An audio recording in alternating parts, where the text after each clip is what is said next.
When questions are chained long enough, altars grow where argument. No drama, only competence. As it was, a footnote trimmed. A city reassured by likeness. Ceremonies tuned to the smell of a cuff. Keep the small specifics. Names that refuse to be edited are how sleep stays honest. Stay with me. For the next 2 hours I'll hold. For the next 2 hours, you won't just hear a story. You'll rest inside it. A sentence that warms to breath. A name taught to behave. Before we begin, breathe in. If something I share tonight doesn't fit the history you were given, don't panic. Just keep listening and keep a small question open. I was ordained to keep quiet, and for years I did. The way one learns to breathe in a library until the lungs forget they ever reached for air. Tonight I break the seal, and if my voice trembles, it is not because I doubt myself, but because silence is a habit that wears the body like a second cassock. They told us silence was sacred. It wasn't. Silence was enforced, the softest chain. The kind that leaves no bruise. The kind you learn to polish, kiss, and call obedience. I loved the church in the old way. A child loves the ocean. Before he understands the undertow. Before he knows the line where the sand vanishes under a sudden drop. I believed in doors that opened only toward God. I believed in keys that turned only in one direction. I believed the songs we sang at dawn traveled upward without ever curling back as questions. I am telling you this so you know that when I say I tended a garden no sunlight knows, I do not mean a metaphor. I mean a stare of worn stone, the cool breath of stone walls, a door with 7 sigils stamped into a bronze plate gone green like an old wound, and the slight give of an ancient latch. When an iron key, the first key they gave me, went in and turned like a slow vertebrae cracking into place. You hear stories about the Vatican that make it sound like an ark filled with loud treasure, rubies, gilded reliquaries, spears with history still dripping off the point. You expect splendor to ring, but the deeper truth is how softly power keeps itself, how much of it is texture and temperature and smell. Beeswax in the chapels, oil in the sacristy, vellum in the chain library that smells, after centuries, not of death exactly, but of something like dried blood in old linen. The first time I handled a chained codex, I felt the tug of the iron link on my wrist, as if the book were a living beast irritated at my touch. The monks call that room the Bibliotheca Catena, and when they say catena, they mean it literally. There is a way chains sing when they shift a sunk little chime, so quiet you wonder whether your ear invented it. I was still young enough then to take the subtlety as romance. It seemed to me a nobility that we safeguarded knowledge with metal instead of fire, that we bound ideas rather than burned them. I didn't yet understand the difference between curation and captivity. On the third landing below the guide maps and the taped arrows that shepherd the daylight tourists, the corridor curves like a rib around some sleeping thing. You can stand there and feel, in your own bones, the echo of a larger cage. A brother once teased that the chains were not to keep us from stealing the books, but to keep the books from escaping.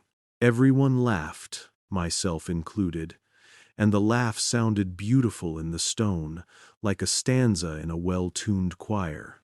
That is how complicity first tastes, like harmony, afterward, sweeping up a drift of eraser crumbs and flaked wax under a reading desk, I found a crumb of red sealing wax pressed with an unfamiliar sign, not a cross or a crown, but a ring of 12 sharp marks circling a small eye.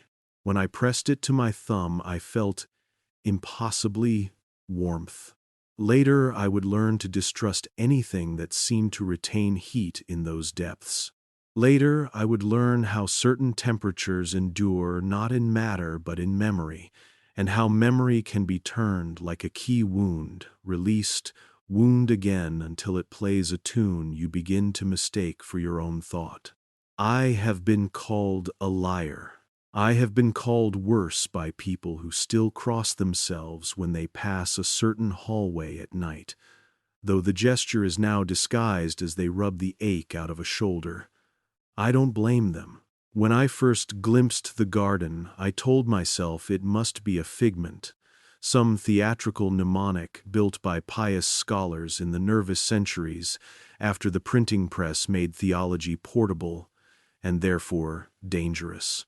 And yet I kept the schedule they gave me: ascetic meals, midnight vigils, the unassuming errands that attach themselves like burrs to a life, in orders the kind of little obediences that make a man proud of having no time left for his own small sins. Nights I tended lights, mornings I returned keys, afternoons I copied marginalia. In one notebook I was assigned to correct, if I am faithful to the old term, to restore. I came to a page where the margin began as ordinary gloss and ended as a confession written on a slant, as if the penman had been falling. "We catalog in order to forget," the hand wrote, and I remember how the S's elongated like snakes, how the ink thinned at the turn as if the writer had run out of ink or nerve. "We chain the book so the idea cannot run," he wrote, and we learn to call the chain a mercy.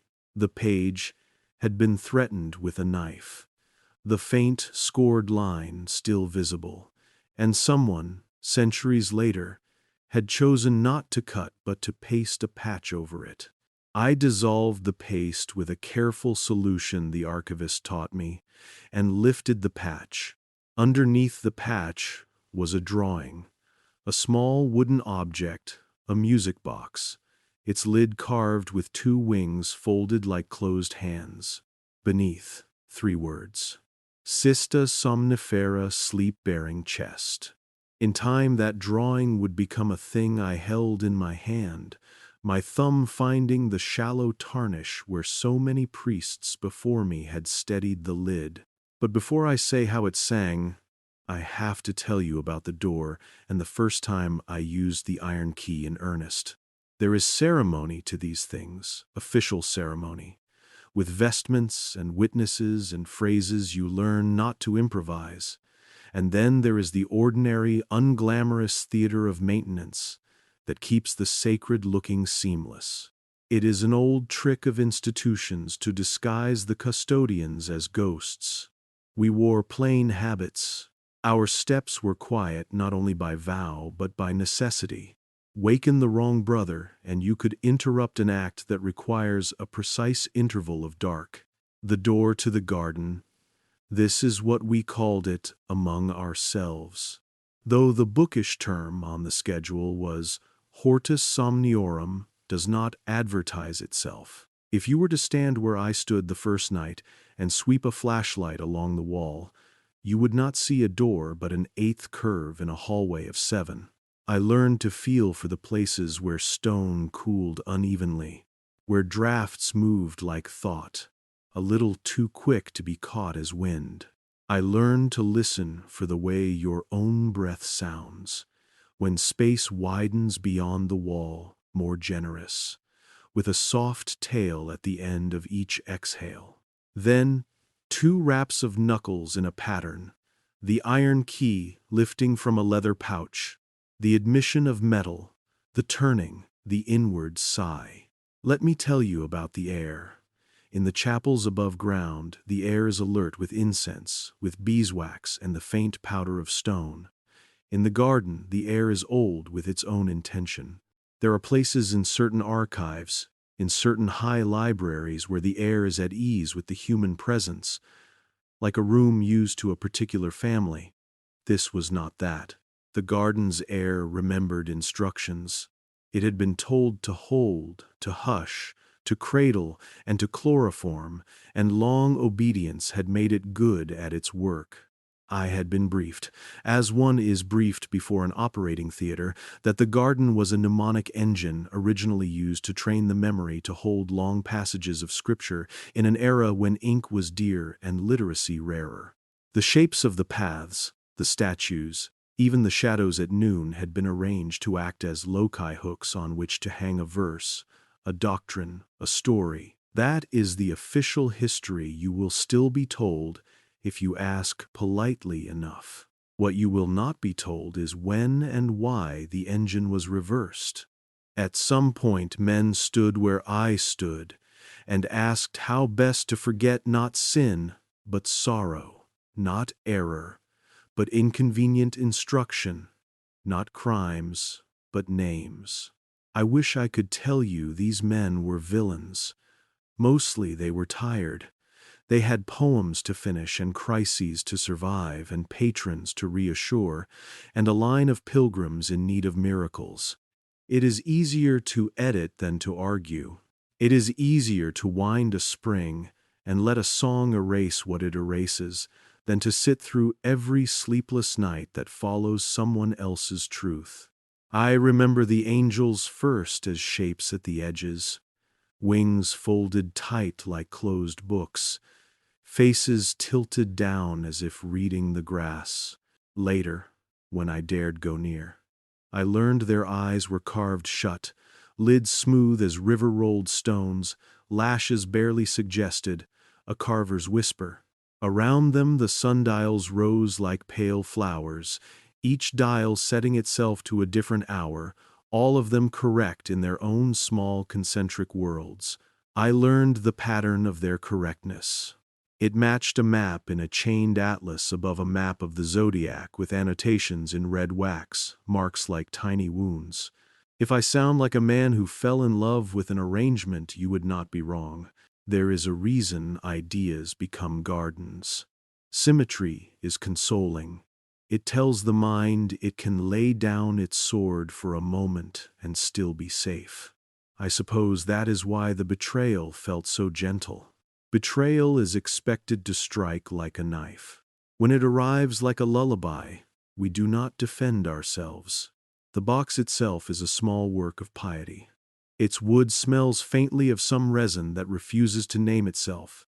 Juniper, perhaps, muddled at the edges with something metallic. The filigree is silver, worn thin at the lid, where generations of caretakers steadied their thumbs as they wound the key. The underside is inscribed with a short phrase in a monk's patient, Latin, Dormi, memoria. Sleep now, memory. Sometimes I imagine the monk wrote it with a smile, lending tenderness to the order, a kindness to anesthetic. The first time I wound the box, I did so out of obedience and curiosity in equal measure, the way a novice holds his first relic, his breath cautious, his heart proud of its caution. The song is simple, a 10-note phrase repeated and laid over itself in a dovetailing that makes imitations sound like harmony.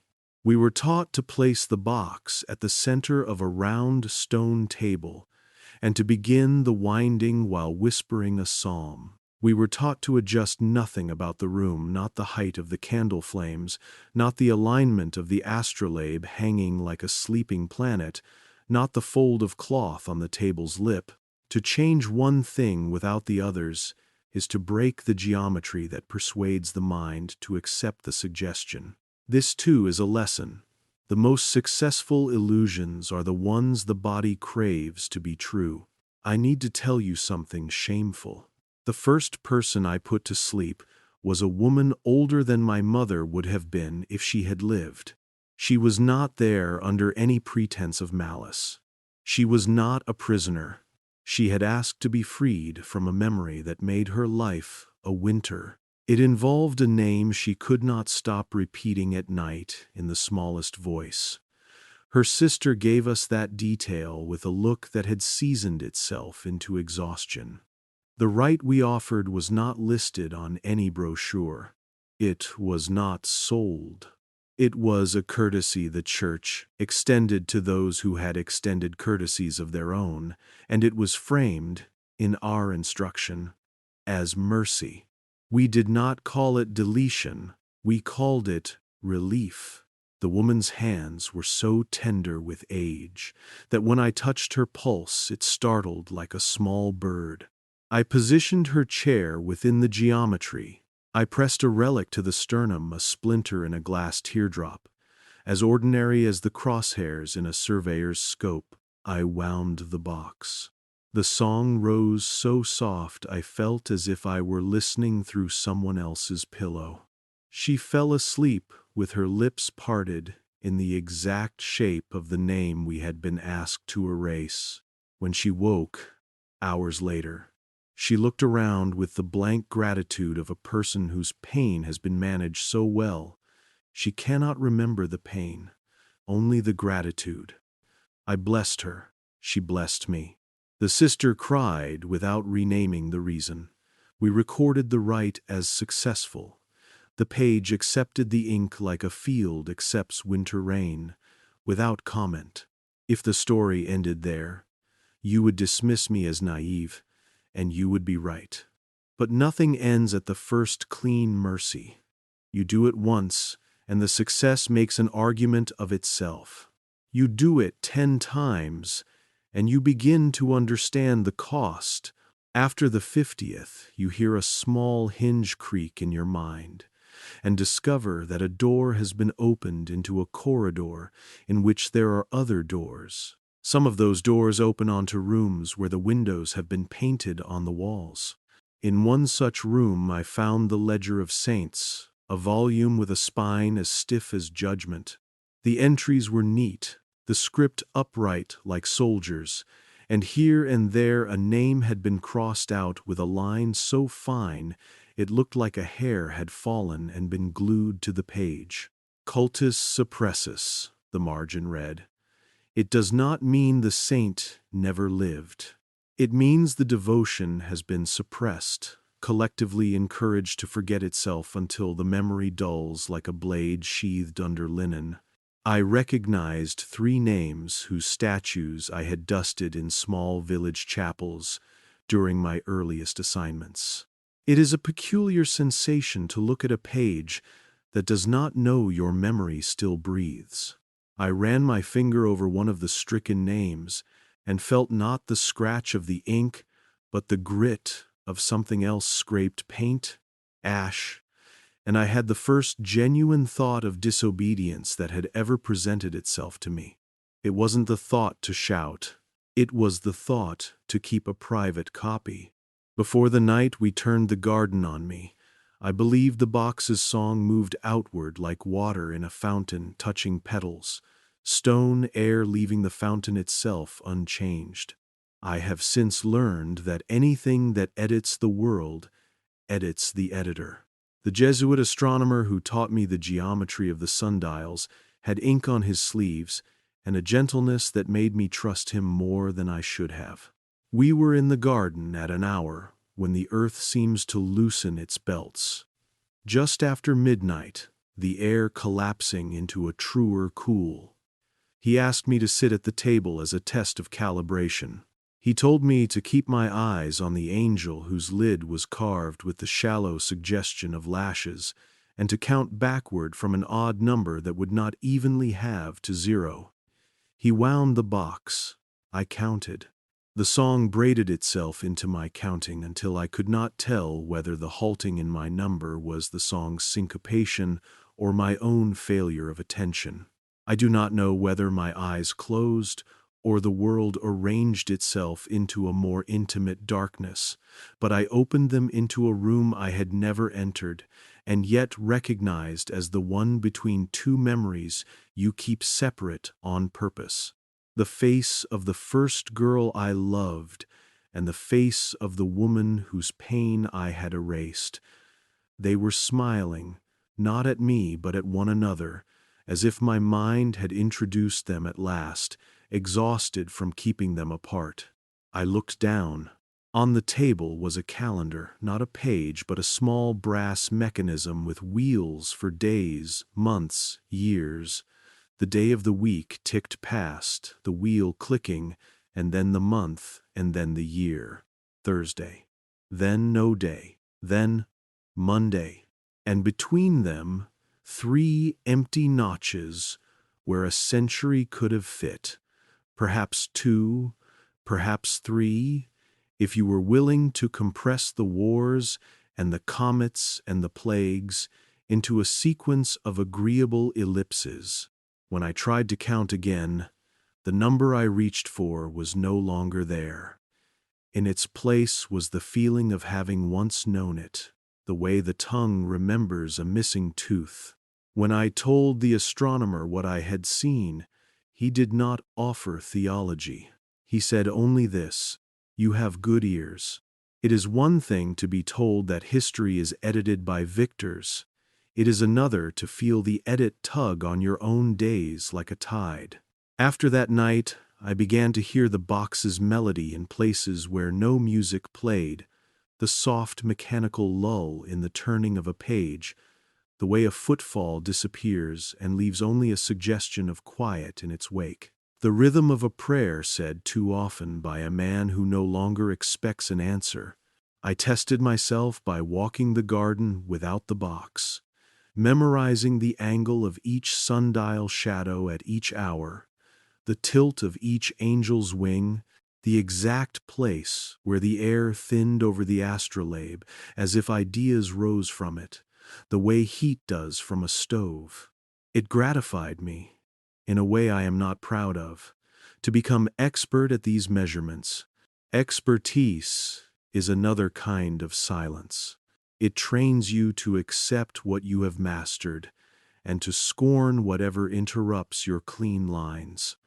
I think of that now and I feel the old iron of shame. A man came one evening in a suit that had tried too hard to look unmemorable. He signed a name I am certain was his, but which I have never spoken aloud since, as if I feared saying it would obligate me to remember him correctly, fully, without the smoothing a human heart performs when it is tired of carrying edges. He was led by a Monsignor who knew me, and nodded in the careful way men nod when someone is about to commit a small crime on behalf of something they revere. The man's request was simple: remove a week. He had done something inside it he did not want to undo, could not bear to revisit, and could not imagine living alongside for the remaining decades that awaited him. There are large crimes, and there are small ones, and then there are those that begin as small and grow like mold in a sealed jar. I should have refused. Instead, I told myself we were preventing a worse avalanche. I seated him. I pressed the relic. I wound the box. The song rose and braided itself into the darkness until the darkness learned to hum along. When I opened my eyes, I realized my hands had autonomously straightened the man's tie, as one straightens a napkin at a table set for a guest who has not come. He opened his eyes new and empty. His gratitude was perfect, and I understood then why the worst bonds are those that pay well in thanks. You will ask why I am telling you this now, after years in which my talent was to keep nothing more complicated than a garden in tune. The answer is simple: my sleep grew teeth. There is a limit to how many times a man can harness a lullaby to narcotize another's grief before his own sadness begins to insist on staying awake. I started forgetting on my own, not in the way a busy mind misplaces keys, but the way a river reroutes, leaving behind a sickle of land cut off from its source. I would begin a psalm and find the line gone, not blank but replaced with the feeling that the line had been made unnecessary by some new policy of calm. I would recall the face of the woman we helped, and feel it smooth like hands over a wrinkle, feel the wrinkle refuse. I wrote notes, hid them, discovered them later, and wondered who had written them to me in my own unhandsome script. I catalogued the chain marks on my wrist from a day I had lifted too many codices and chose not to tell anyone about the small, acute pain that now flared when I wound the box, as if the muscle itself had learned to wince at a tune. I am breaking the seal because there is a sentence I woke with in my mouth one night, as if I had dreamed it in the voice of another. Between Thursday and Monday, 3 centuries went missing.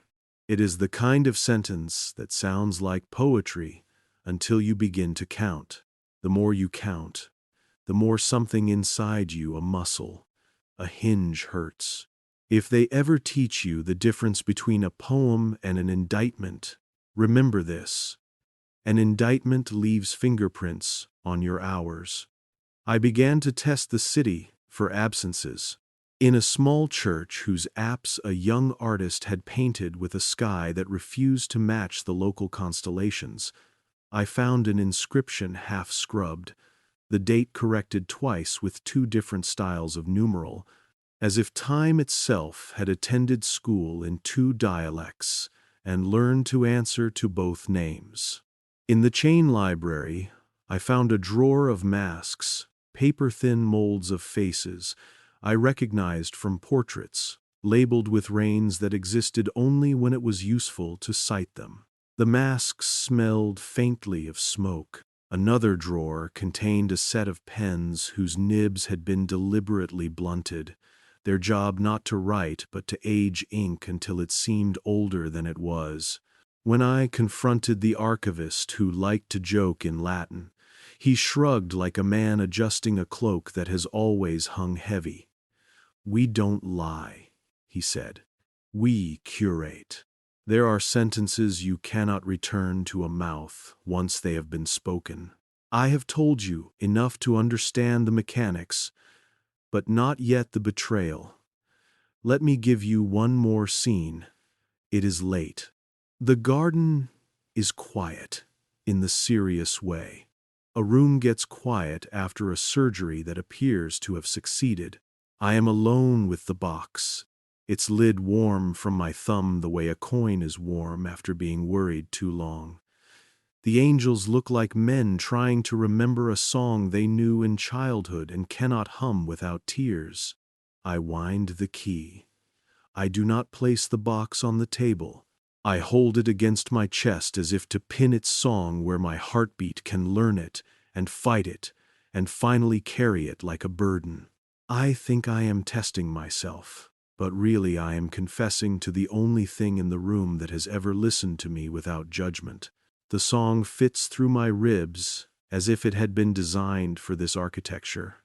In the second measure, I realize something obvious. I am not holding an exorcism.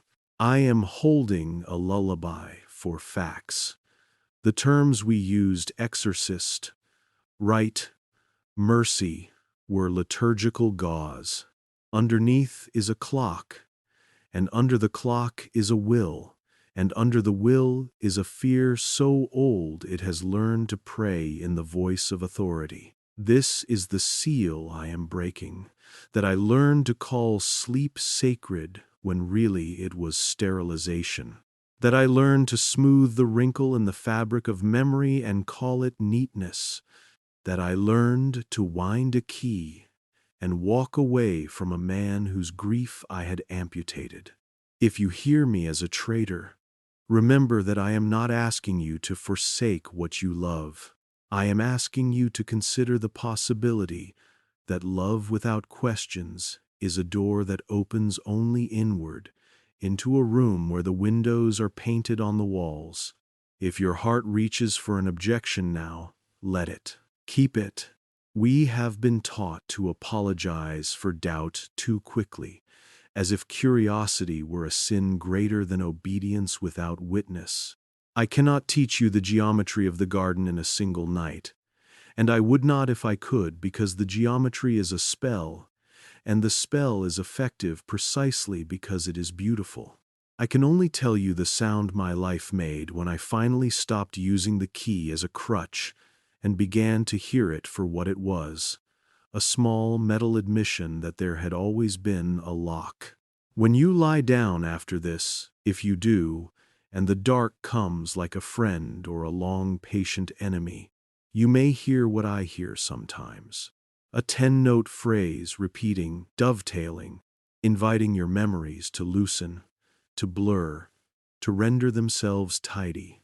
If you hear it, do not panic, do not rage. Reach for one small memory, any one that is yours, and cost you something, and hold it the way a child holds a warm stone he found by a river. Let the song play, and do not let go. The men who taught me believed you could edit time. Perhaps you can, for a while, but you cannot edit a hand that refuses to release what it loves. That is why I am speaking now. I have kept the garden long enough. I have watered its forgetfulness. I have polished its angels until their carved eyelids shone like sanctity. Tonight, I will say the unhandsome truth aloud and resign the rest to the dark. Silence was not sacred. It was enforced. And I, who once wound the lullaby that edits you, have decided to keep my fingers still. If there is a door near you that has never opened, listen to it once more. Some doors are wisely shut, some are merely obedient. I opened mine not because I grew brave, but because sleep bit me and would not unclench until I brought it meat. I am bringing it this story.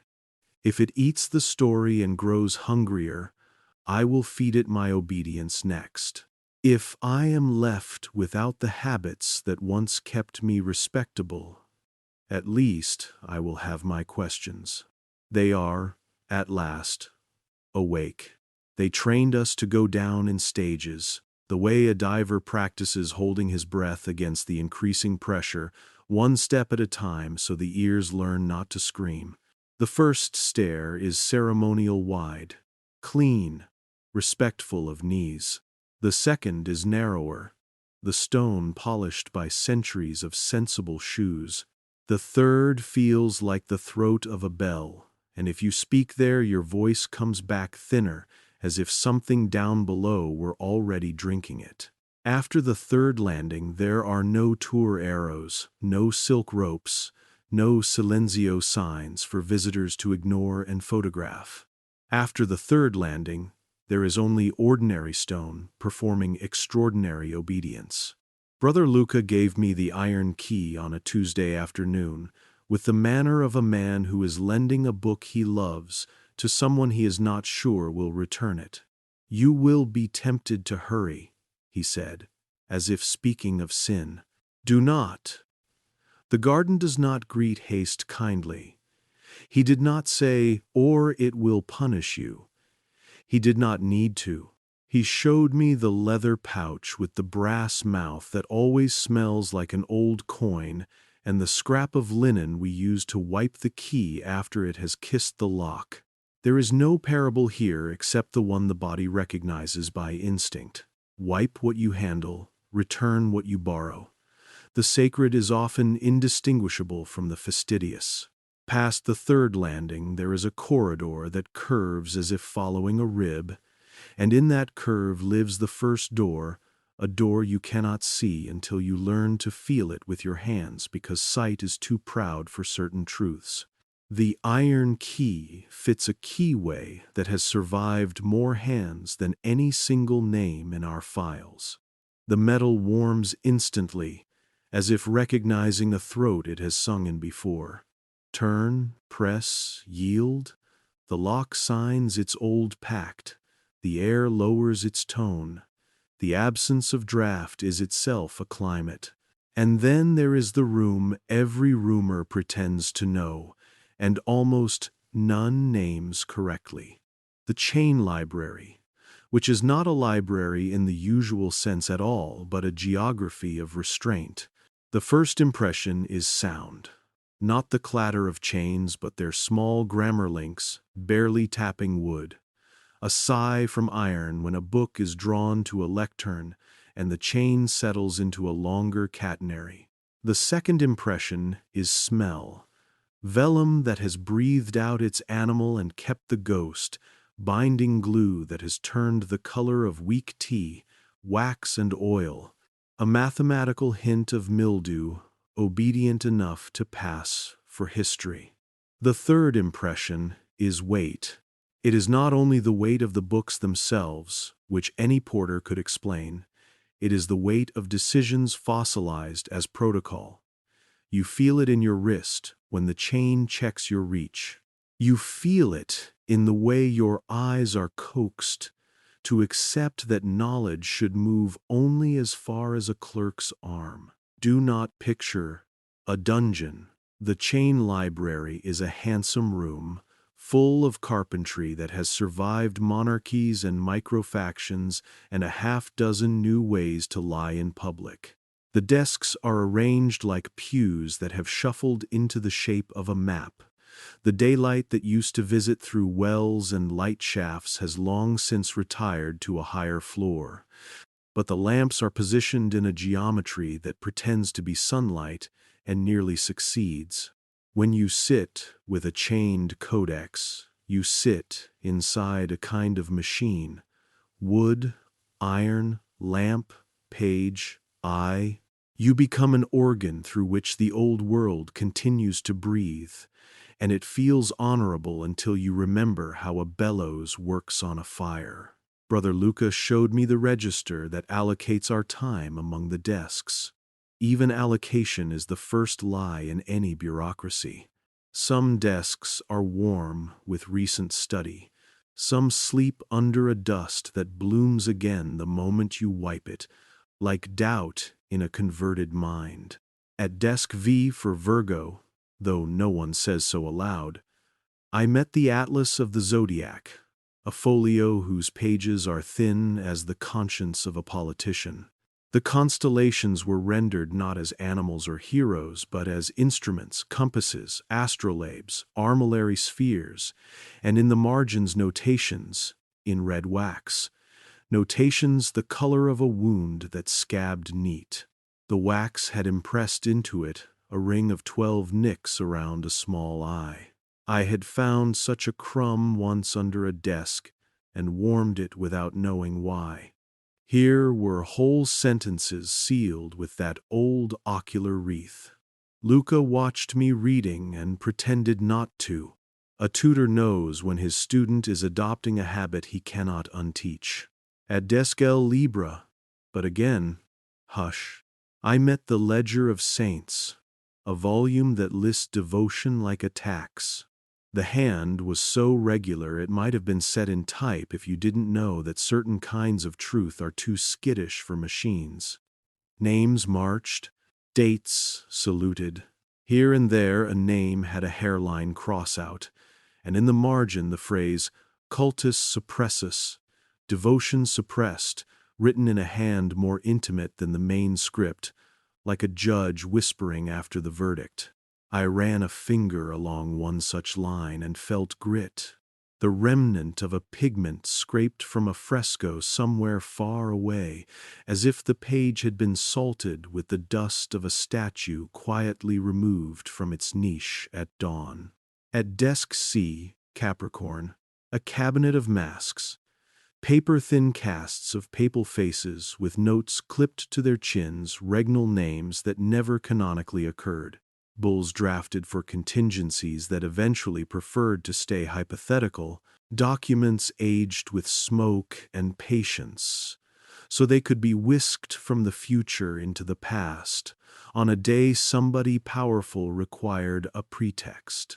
Luca taught me the rules with the voice of a man repeating vows he once loved for their music and now keeps for their function. Rule 1. Never unshackle more than one book at a time. Ideas fight most fiercely when their chains collide. Rule 2. Return each book's chain to its default loop and knot.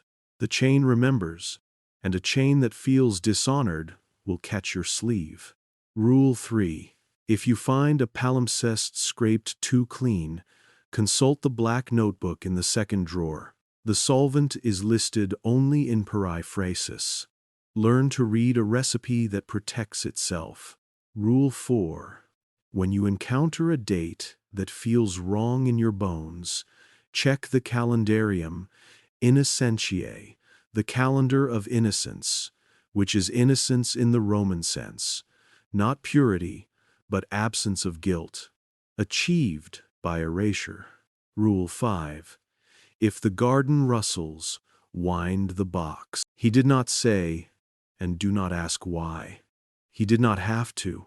In a place that has convinced itself it protects the world from storms, the first storm to be quelled is always the why in a novice's mouth. The forbidden objects are not monolithic. The Church does not keep a dragon's hoard of wicked devices in a single theatrically lit vault. It keeps 1,000 little mechanisms humming in adjacent rooms, each small enough to be harmless in a report and lethal together in an ordinary week. Beside the ledgers lies a lacquered case of pens with nibs delicately blunted so their only function is to abrade. Their sleeves are labeled with years, and if you learn the trick of your wrist, you can age an ink by a century without tearing the paper. Beside that, a drawer of thin scalpel blades, dulled to a mercy sharp enough to lift a patch of glue, dull enough to remind you that surgery can be tender while it disfigures. On a sideboard, wrapped in a priest's old handkerchief, a lens the size of a small communion paten that makes candlelight bend as if weeping. We called it St. Eligius's Spark because names are the neatest disguises we know. Nobody believes you are committing an experiment if you preface it with a genuflection.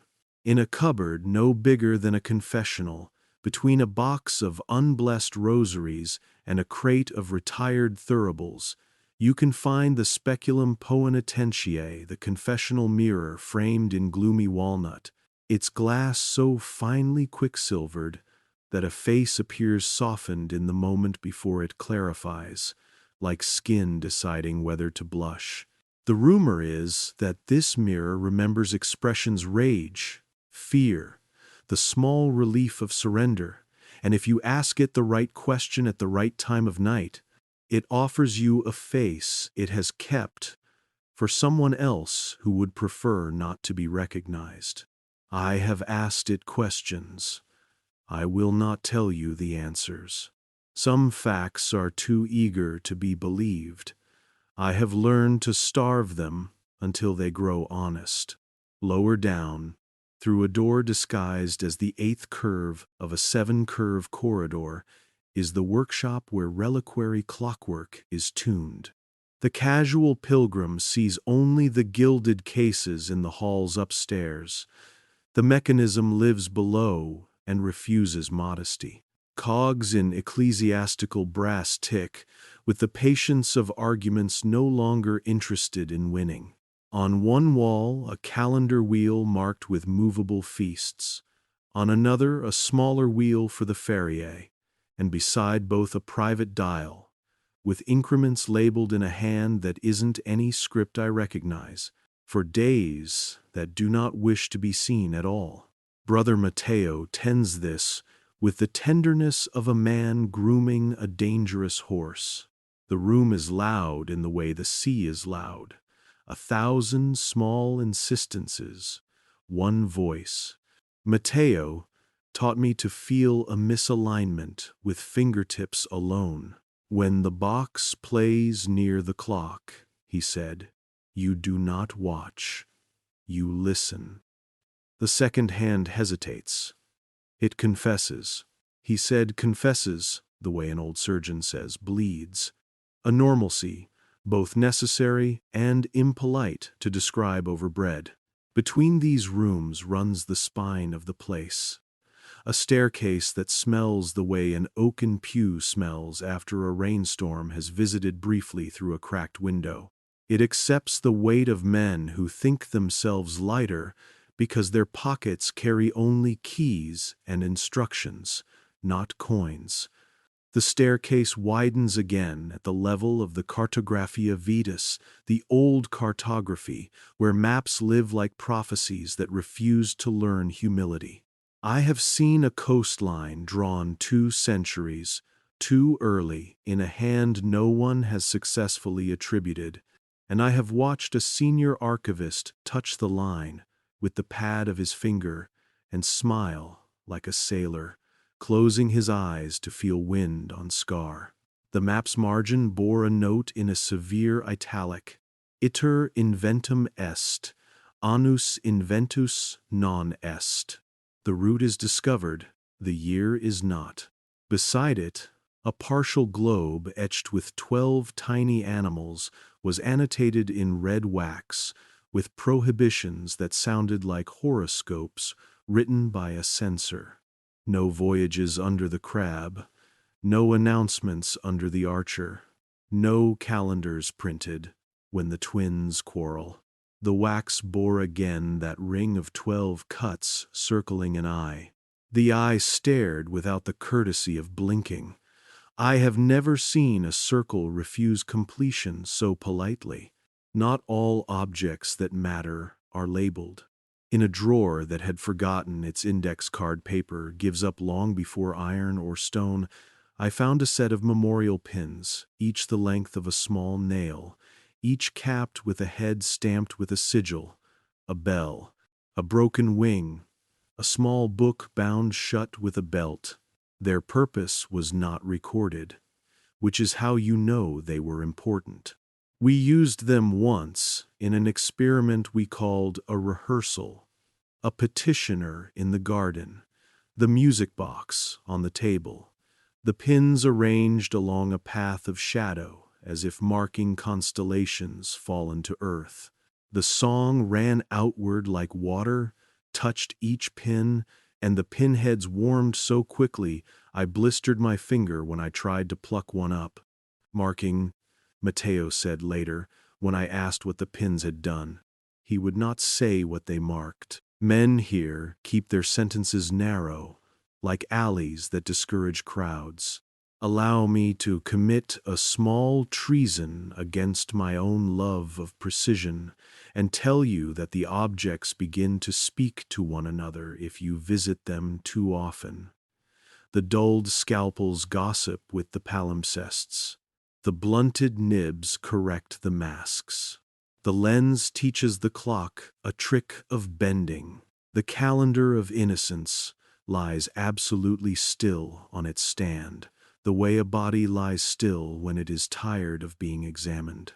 I became the sort of man who knows which desk a roomer will prefer to sit at if it decides to attend church. It is an ugly expertise. It feeds a vanity that looks like humility from above. Let me be documentary now, because confession profits from record.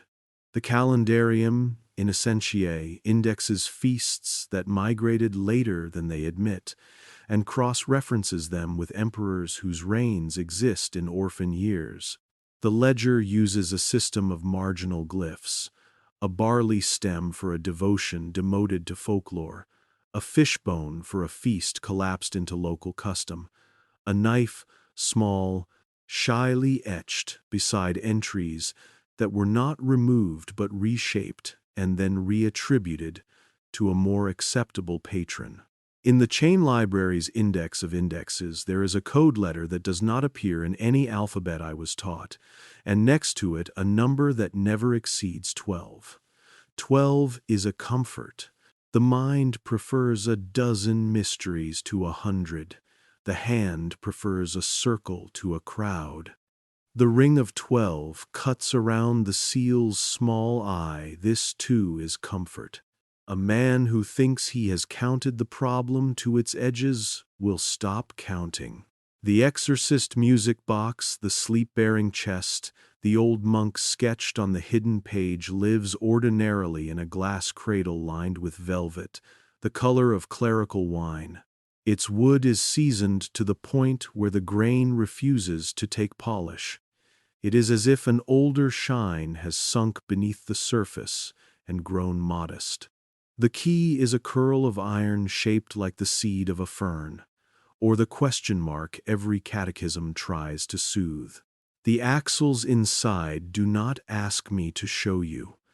I will not open a thing that performs. Despite my cowardice, are made of a metal that looks like silver until you bring it close to the reliquary clockwork. Then it grows a shadow the way water darkens when a cloud passes.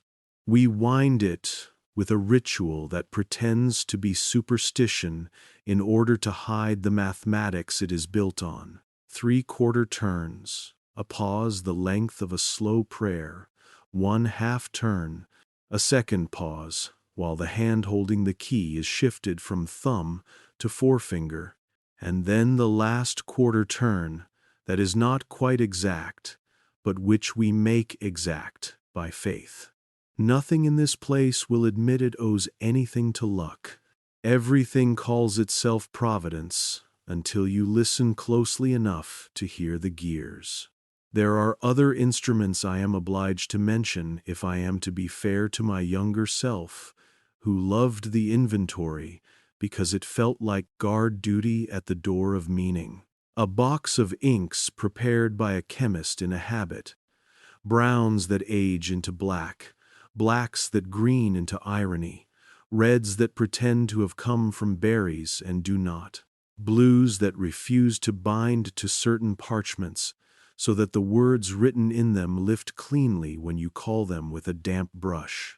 A book of recipes that lists these in a code that looks like kitchen, but tastes like liturgy. 3 measures of river water from the West Bank fetched before the Angelus. A pinch of soot, collected from a thurible on a Friday in Lent. 1 drop of oil from the lamp of the left-hand altar when the saint is not being visited. The book calls the inks natures and graces. It gives the impression that you are staining spiritual realities, not pages. I had a period when this delighted me. I am telling you, so you will not be fooled later by my scorn. A man who has never been enchanted by a trick cannot truly know the harm it does when he uses it without admitting it is a trick. Down a level from the clocks and the inks lies the custodia, the closet of keeping, where we store the small and potent instruments that never receive pilgrim names. Here is a packet of letters that were never sent, their wax cracked but unbroken, their addresses crossed out with a dry brush. Here is a pocket gospel bound in lead, the better to sink without fuss if an inspection grew too curious. Here is a pair of spectacles whose lenses are ground with a faint astrographic grid, as if the wearer were meant to see the world as coordinates to be plotted and later erased. Here is a bag of teeth, human, plain, ordinary, labeled with dates that do not make sense beside the teeth that carry them. I do not know what the teeth are for. I have never asked. Not asking is a habit with a tail you can trip on. On the night that matters for the garden, I was sent to retrieve the box because the hedges had begun to rustle. The instruction came on a slip of paper that did not bear my name, as if anonymity could absolve the instruction of responsibility. "Bring the cista," it said, and below the word a small ink drawing of a key with a petal where the question mark's dot would be. I went the way I was taught, past the ledger, past the masks, past the drawers that learned not to rattle when I passed. In the cradle, the box looked like a child asleep with one hand still closed on a toy. I lifted it, and the velvet depressed with a sigh that sounded like gratitude. There is a moment, carrying the box, when you think you are delivering a heart to surgery. There is another moment when you realize you are delivering a scalpel to a man too tired to sleep without cutting something first. I passed Matteo, and he lifted his chin in the way men salute when they cannot leave their post. He was listening to a clock whose second hand was biting and releasing, a rhythm that remembers tides. Hesitation, he said, without looking up. I nodded, not because I knew what he meant, but because we trade nods in this place the way other men trade currency, equal, unbacked, addictive. Down the spine stair, left at the seventh curve, my palm leaving a faint warmth on the box's lid, which felt indecent, touching an instrument with the same tenderness you would reserve for a shoulder at the edge of sleep. I will not tell you the prayer, I said. It shares a syllable with cowardice. I am ashamed of how often I said it. The garden receives the box with the absent-minded attention of a cat. The table is stone. The angels with their stitched lids keep the perimeter. The sundials arrange themselves like a miniature empire, pretending not to count. If you come at noon, everything points where it should, and you can believe in order again for a while. If you come at the hour I came, the shadows are longer than the instructions allowed for, and the geometry whispers that it would like to be wicked if you would give it a small excuse. I placed the box, drew the key, felt the familiar ache in the wrist that wound it too often when I was still eager to prove I belonged. 3/4, pause, half, shift, quarter. The song stepped out, like a child attempting a stage bow and growing brave when the audience did not laugh. It made the hedges quiet themselves, the way a hand on a brow turns a fever docile. I could list further instruments until you fell asleep in the comfort of inventory, and perhaps that would be a kindness stories for sleep. After all, but I would be committing the same mercy the box commits, a cool and practiced amnesia. What matters is not only what we keep, it is how the keeping reshapes the keeper.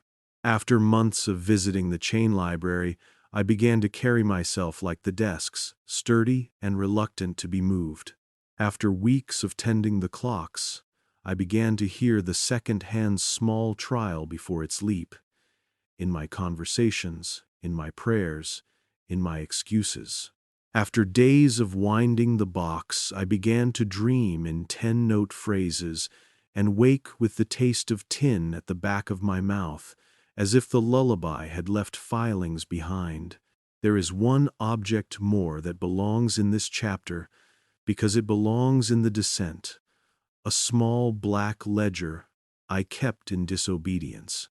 It fits the palm, and I bought it with my own money on a day I allowed myself to walk anonymously along the river. In it, I wrote the names that appeared on the cultus suppressus list, and beside each name I wrote one detail no ledger could sequence into forgetfulness: a chipped toe on a statue in a mountain chapel, a child's drawing of a halo that floats too high over a wooden head, a bakery's custom of giving away one small sweet on that saint's day because the founder had loved that saint as a boy. The ledger is my blasphemy. It is the one object I never chained, never catalogued, never surrendered to a better hand. I am telling you now that it exists, so that if they find it after I am done speaking, they will know I considered hiding it and chose speech instead. Descent is not only stairs, it is permissions granted that you would not have granted yourself a year before. It is the softness with which a rule enters your mouth and becomes a truism, because repetition wears grooves in language. It is how the keys grow lighter as your questions grow heavier. I went down to fetch the box because the garden rustled. I brought it up because obedience rustled louder. I returned it to its cradle and signed the register and wiped the key with the linen and did not write in the black ledger that night because some part of me had learned to let the neatness win. Later another night, another petition, another song I would understand that the forbidden objects do not simply serve the garden. They are the garden's roots above the soil, the way a tree shows a little of its underground to persuade birds to believe in shade. The chain library is what the garden reads when it cannot sleep. The clocks are what it breathes by. The masks are the faces it tries on when it wonders how power looks from the inside. The confessional mirror is the glass the garden used to check whether the lullaby has smoothed its hair. And the box, small, obedient, always where it should be, is the garden's mouth. You wanted places and objects. I have given you rooms and tools as faithfully as a camera allowed into a house at dusk. But a camera cannot record the temperature of a sigh or the way a chain learns the gesture of your hand. Neither can I, perfectly. I can only tell you the descent continues even when you go up the stairs, that the iron key weighs the same in the pocket whether you used it to enter or to leave, and that after a while you begin to wonder whether the door is grateful when you close it. If you are still with me, if you have not allowed the inventory to anesthetize, you will feel the small ache I grew to trust more than instruction, the ache that says something is missing where a day should be, the ache that says a name you remember has been asked to learn silence, the ache that says a song is playing in a room where nobody is smiling. That ache has a direction. It points deeper. It always has. They insist the garden is not a place but a method, and that is the first seduction. Methods slip past the scruples that would object to rooms. A room can be locked and condemned. A method only asks to be followed, and we are creatures built to love. Instructions, how else do we survive? The plans in the oldest folios call the space hortus somniorum, a garden for sleep, but the marginal hands correct the Latin over and over. Hortus memoriae, a garden for memory, then later hortus oblivionis, as if someone finally stopped pretending that training the mind to remember could be cleanly separated from training it to forget. When they trained me, they spoke as if the garden were a map of the sky walked into stone, the paths aligning with constellations, the angles rehearsing scripture, the statues acting as loci, where a verse could be hung, the way you hang a cloak on a peg you trust. I learned the stars with my feet. I learned a psalm by turning left at a lily that blooms from marble only at the hour when the shadow of the wing falls across it like a benediction. I learned to love the geometry because the geometry loved me back with promises of order. It is midnight work. The garden's temperature is its own weather, a kind of well-cooled hush that makes even healthy lungs sound in your ear like someone else's breath. Angels stand at the perimeter with lids carved shut. When I was still the sort of man who needed metaphors to soften truth, I told myself their eyes were closed because the divine does not pry. Later, when my ethics grew less sentimental and more exact, I accepted the plainer explanation. Someone with a chisel did not want the guardians to witness the use we were making of their garden. Wings are folded tight, feathers incised with the patience of a lover of detail. The sound at the center of the garden is not silence, but a cloth-dragging hush that a lab might call baseline noise. You learn to measure deviation from that hush, the way a sailor learns to watch the line between sea and sky for a change in color that says a storm is practicing what it will soon perform. The rite is called custodia somni, the keeping of sleep. It has the humility of an operating theater. Instruments set out, surfaces wiped, hands washed, voices narrowed. There is a stone table at the center, whose edge is worn smooth by palms that have steadied themselves. There for so long their consolation has become part of the ritual. On the table, we set the box. 3/4 turns of the key, a pause, half a turn, a change of grip. One last quarter. I used to imagine that if I stripped the reverence from the steps, I would see the bare machinery beneath, and that would make me safe. This is naivete. Reverence and machinery wear one another. So thin you can no longer tell which is under skin, and which is the garment meant to hide the scar. Our instruction manual, if you can call a hand-copied book with lamplit corrections, a manual, speaks in the polite voice institutions adopt when they fear the mess you are about to see but will not forbid. Position the petitioner within the center circle. Ensure that his or her shoulders rest between the angels of east and west. Affix the relic, sternum with a strip of linen. Confirm that the sundial shadow at the 9th pedestal intersects the stone lip no more than 1 finger's breadth. Begin the cantus. Begin the winding. There is a diagram drawn with the delicacy of a monastic botanist. The human in the center is rendered as a faceless oval. Someone, centuries ago, scratched with the tip of a knife a single grieving mouth into the oval and then rubbed it nearly smooth. You can still feel the sorrow with your thumb when you close the book, as if the page stored small weather. The first petitioner I brought here after my training was a man of 30, whose hands looked like he worked outdoors and whose mouth had learned the defensive smile of someone who expected to be told to be realistic. He had come with a story that would be private even if it were not sacrificed on this page, so I will not detail it. It was the sort of wound that stinks when it has not been cleaned. The sort of wound that religion used to touch with words alone and watch fester while pretending not to smell it. We offered him precision, a ritual like a procedure the church dresses in mercy to keep the instrument from blushing. We are told not to promise success. We are told to promise only the work. I strapped the linen. I chose the relic. A splinter of wood, a chip of bone, a shred of cloth, an ecology of belief made into hardware. The angels watched with their stitched lids. The sundials agreed. I wound the key. The song began with the humility of a lullaby, humming itself into the room the way steam warms a kitchen.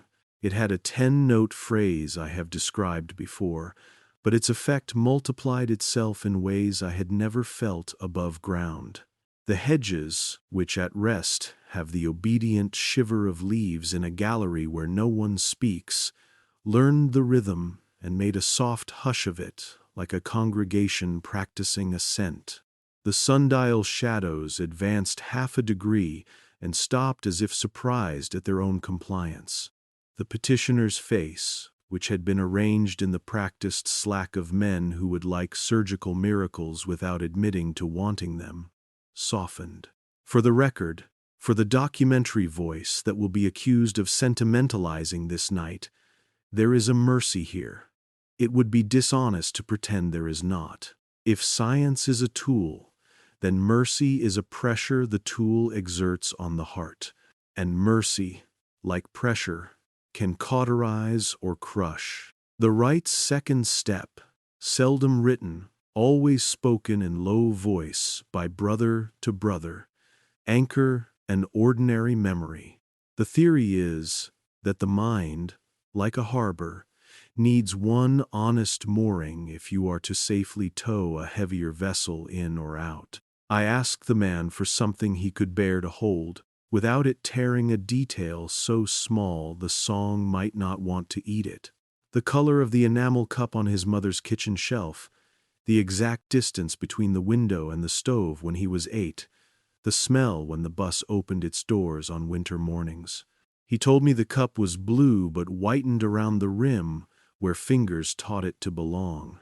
He told me the window breathed cold whenever stew boiled, and the pain went foggy in a perfect circle for the span of one verse in a song he no longer cared to sing. These are little truths. They resist deletion the way pebbles resist being picked up by a broom. Step 3. Invite the target memory to surface and name itself. Here the Church, which has perfected the art of titles, refuses to title the pain. It gives no sacramental name to the thing you remove. I spoke plainly. He spoke plainly. I positioned the box again in case its small heart needed a nearness. The song accommodated our honesty without congratulation. The old manuals record this moment with a marginal note that has been copied so often you can tell when a scribe was tired because his line thins where a better rested hand would hold sway. It is essential to be exact without being cruel. It took me years to understand how optimistic that sentence is. Exactness is cruelty. With its hair combed, I wound the key again and listened for the familiar gesture, the catch, in the second hand. Time performed its hesitation in the clockwork room on the level above, and though I could not hear the clock from here, the body knows its echo. The petitioner's eyelids acknowledged sleep before closing. He breathed once as if remembering water. He slept. It is not hypnosis. Hypnosis is a test of suggestion. This is persuasion through environment, geometry, and music, acting in conspiracy. If you doubt the power of environment, count how often a courtroom's columns quell your impulse to shout, or how quickly cheap music at a grocery removes your sense of the hour. The garden is architecture that has chosen to be morally informative.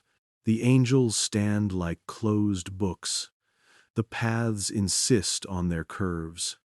The sundials wield their certainty without ever raising their voices. And the music box, the small consenting mouth of the rite, plays its 10-note argument that says, what if relief is worth the edit? The manuals record the dreams as if they were recoverable. But in practice, those who wake remember only the relief, and sometimes a pale afterimage whose edges break apart when they are touched by words. For the sake of accuracy, I have seen men wake with a fatigue so clean it looks like gratitude.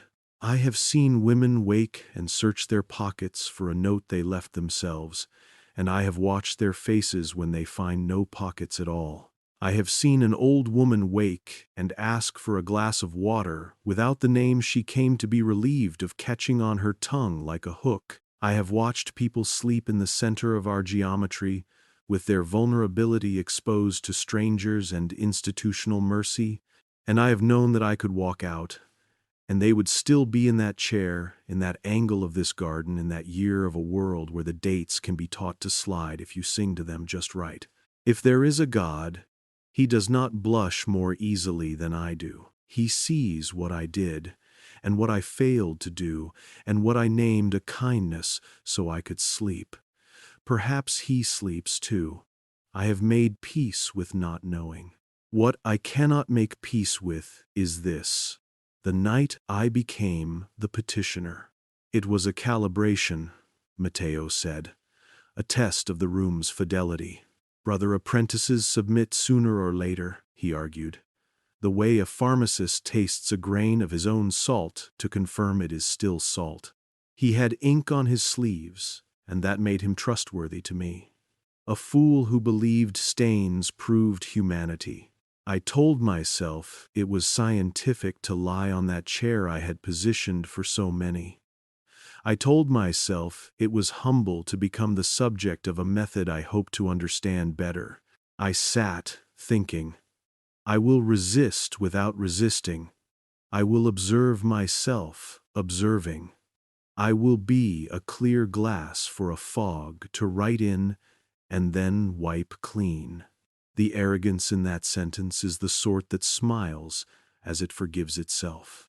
I did not yet know what it is to be seen by a mechanism that has no malice and so cannot be persuaded to be merciful. They positioned me, linen around the chest, the relic cloth this time. The bone unsettled me. I stared at the angel with lashes hinted by the carver, as if he had changed his mind at the last. The sundials were obedient, their shadows obedient, their hours obedient, their obedience like wheat laid down in the wind. The box was placed, the key was wound, the song started. Anyone who has fallen asleep in a train car as it passes through a long tunnel and woken an instant later under an alien light will understand how sudden the room was when it changed. I cannot say whether my eyes closed. I can say the garden unfolded into a second garden, laid exactly over the first, as a skin lies over muscle, congruent in every outward contour, and yet different in what it could do. The angel's lids, which in the old garden are carved shut, were unstitched in the overlay. Their eyes were not eyes but mirrors.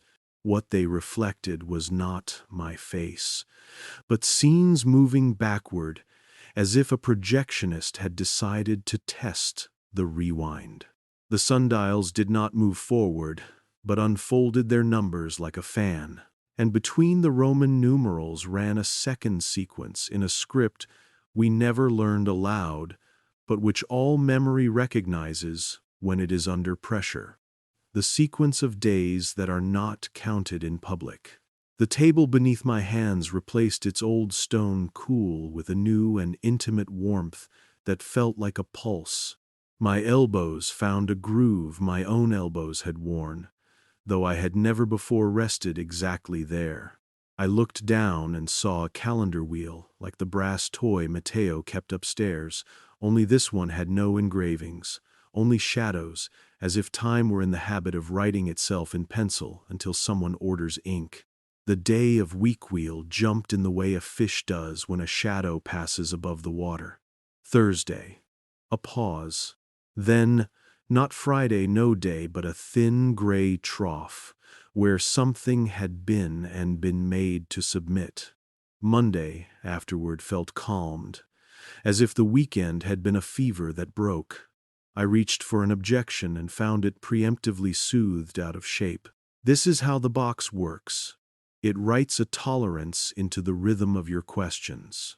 In that overlay room, a dream garden that aligns perfectly with stone, and yet floats above it like a second conscience. The air held a taste of metal, like a bitten coin. A nun once told me that sorrow tastes like iron because the tongue remembers blood even when the wound has healed. I tasted iron when the first phantom year slid past a whole year carrying the weight of births and harvests and small arguments and deaths reduced to a trough in the calendar wheel like the small gap in a smile where a tooth has been tidily extracted. No blood, no bruise, just a new, unremarkable sentence. We do it this way now.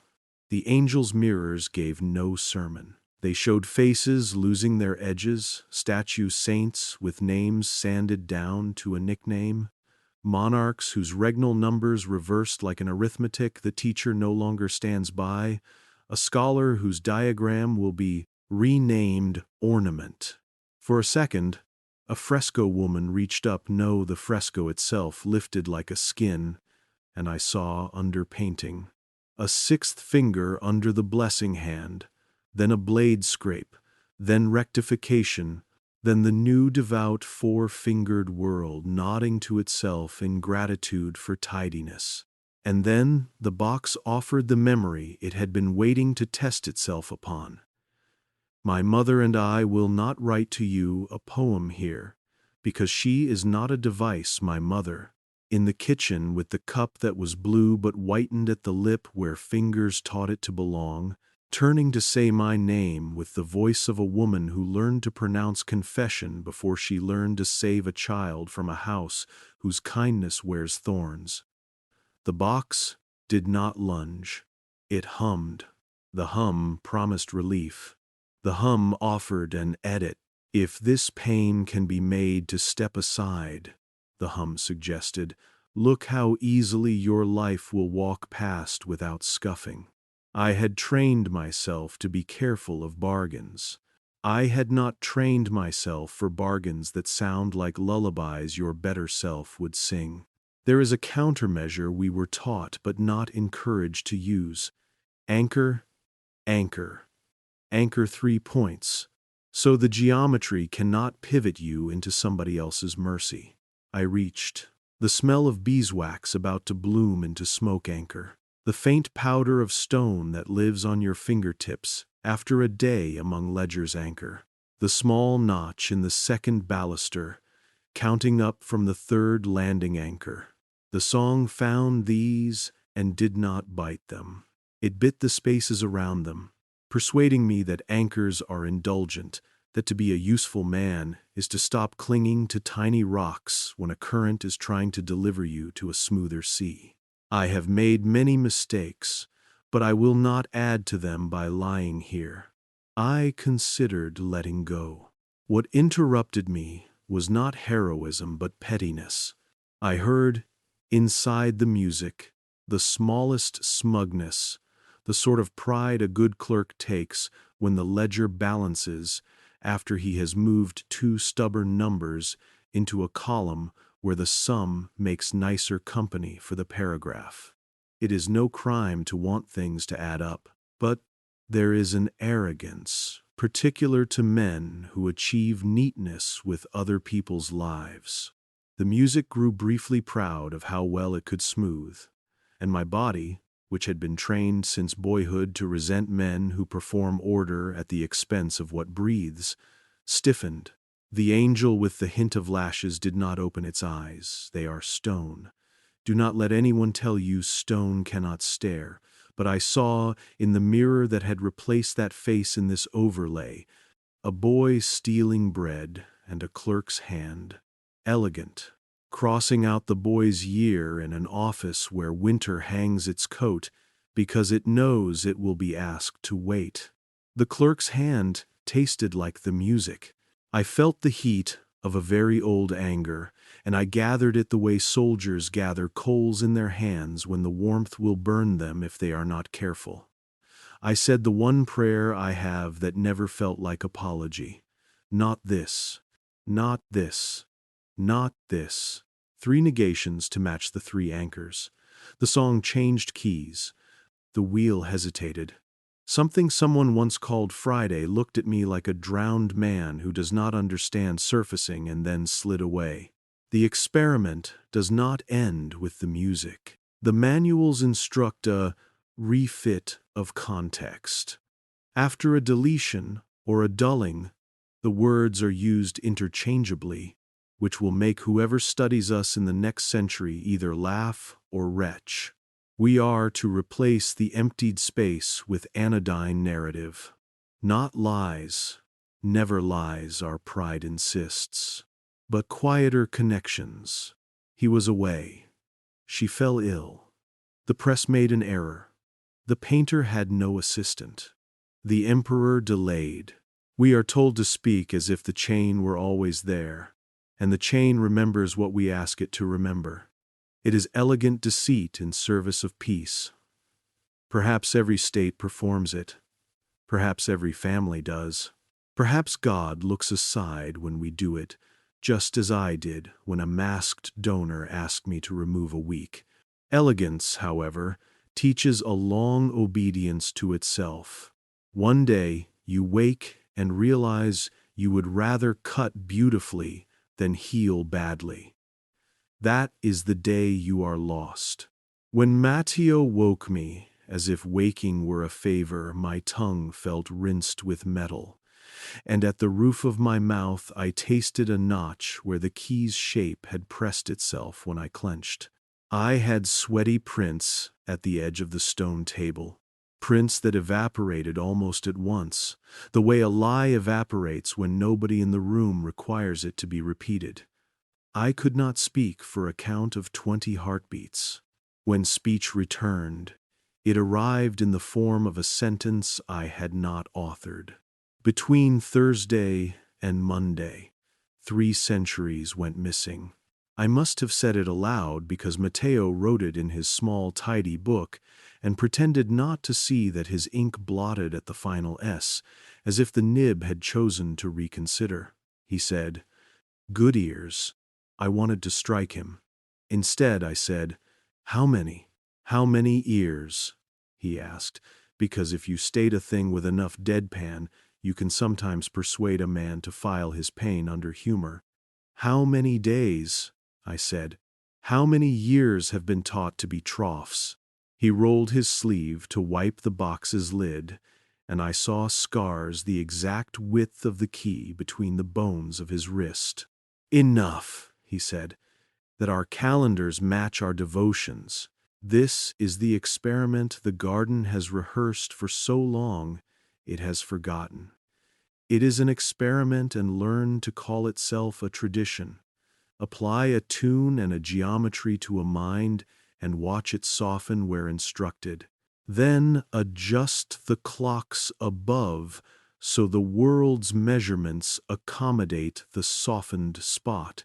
Then train the institutions that teach the world to explain the measurement that remains until grandchildren can no longer imagine another count. It is not dramatic. It is not cinematic. There are no villains who twirl mustaches under the colonnade. There are men and women too tired to argue with grief, who accept a cure that costs them a thread they will not miss until winter. There are clerks who love a margin that balances and accept an edit they would have condemned if a poet had proposed it. There are artisans who engrave numerals into brass and do not ask why a 12 has learned to look like a 10. There are novices who learn to wind keys. There are angels with eyes stitched shut so no one feels judged. I left the garden that night with the smell of the resin still on my hands, and the sense that the overlay had not snapped back to stone because the hallway outside wore the same softing over its corners as if a painter had smudged once with a thumb and liked the effect. I passed the chain library and heard not really heard. I do not wish to be theatrical, the lightest chime from a chain settling into a deeper curve, like iron deciding to be older. At the clockwork room, Matteo was tapping the case with the nail of his index finger, a carpenter's gentle admonition to wood. The second hand confessed, again hesitation. Then, jump. I could no longer pretend it was a quirk. I could no longer pretend anything about the place was not aligned with the kind of mercy that ends in subtraction. I did not sleep well afterward. I dreamed in the garden's overlay even when my eyes closed in my cell. The confessional mirror in the custodia showed not my face, but the faceless oval from the manual with the slant-etched grieving mouth. I lifted the black ledger I keep in treason and wrote the names of saints the calendar had crossed out that week, and beside each one a detail the box would have difficulty digesting. I named a bakery that gives a sweet on a day someone in the village still calls after a saint the ledger denies. I named a fresco stain, shaped like a kneeling child, where damp repeatedly refuses to dry on the anniversary of a feast no one prints anymore. I drew a small 6-fingered hand in the margin, and put a line through the 6th finger and wrote, "The hand remembers." They trained us to report to the Cartographia Vitis after any significant garden work, as if maps could confirm what memory had submitted to. I stood before the globe whose animals were 12, and watched the archivist check off a coded list that looked like a grocery for gods. Twins for announcements, scales for adjustments, goat for delays. He used wax with the 12-cut eye, and he pressed it into the margin like a man pressing down a suture. I could not unsee the trough in the wheel, or the way Monday inherits calm it did not earn. The archivist asked if I wished to sign the register. a courtesy like handing you the pen that will add your name to an oath I have already posted on your door. I signed. My hand learned nothing from its own tremor. If you have listened this far, you expect me to confess a clean rebellion, a moment when I flung the box against the wall and swore to unteach the lullaby to every room. The truth lacks that theater. Experiments that become methods, that become tradition, do not fall to a single gesture. They stop. When they stop, because enough hands grow unwilling to wind, and enough ears grow unwilling to forgive the pause in the second hand. What I do have is smaller and uglier and more faithful to the way we change. A refusal that began as a flinch and became a habit. I started to anchor in places the rite did not require anchors. I faulted certain measurements aloud and pretended it was clumsiness. I asked for daylight during preparations and called it my poor eyes. I took the box sometimes from its cradle and held it without winding it and told it, in a language nobody else in the building speaks, and which I no longer speak fluently myself, that it had edited me and that I was not yet an easy page. The garden has a season. I did not know this until I began to refuse. There are weeks when it drinks sleep more greedily, when hedges that normally hush themselves at the first phrase shiver longer, when the angels' carved lids seem shinier, as if sweat had been carved into their stone. Those weeks align with certain moving feasts, and certain political calendars, and certain academic deadlines, and certain tax months, and you can laugh at me for saying so. But laughter is just air saying it would like not to be counted. In those weeks, the petitions come with the smell of urgency on them, like letters brought in coat pockets, while rain makes the envelope blur. We did the work. We wound the key. We performed the counterfactual that made sleep possible. I began to wonder whether the box was a solution we had mistaken for a cure, or a cure we had pledged to treat as a sacrament. At the end of one such week, a woman came not to be relieved, but to watch. She had lost her brother, and the world had rearranged itself around the whole. She did not want his name edited. She wanted proof of our mercy, because somebody important had told her she would find it underground, where church keeps its disciplines. She walked the garden with me in the ordinary hour, daylit, when the hedges look like obedience and the angles look like elegance. She touched the stone table with her fingers the way a mother touches a child's desk the first day of school. She asked me what the angels dreamed behind their lids.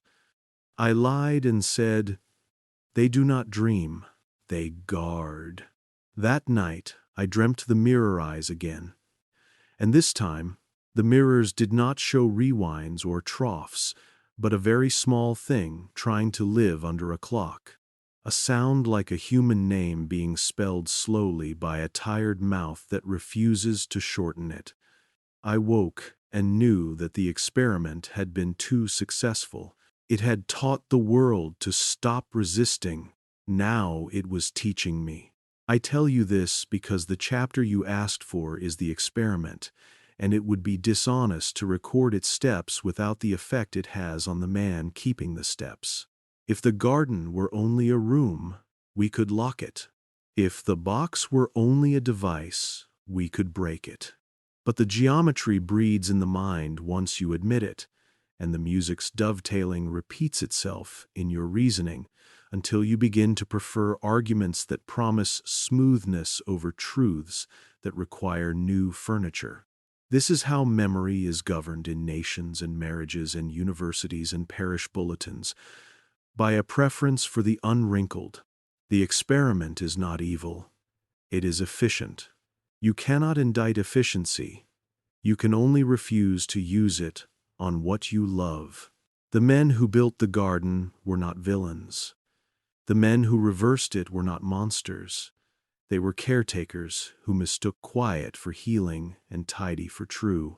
I became one of them by degrees. Count the steps, count the quarter turns, count the beats between Thursday and Monday, and now I must become someone else by refusing the count.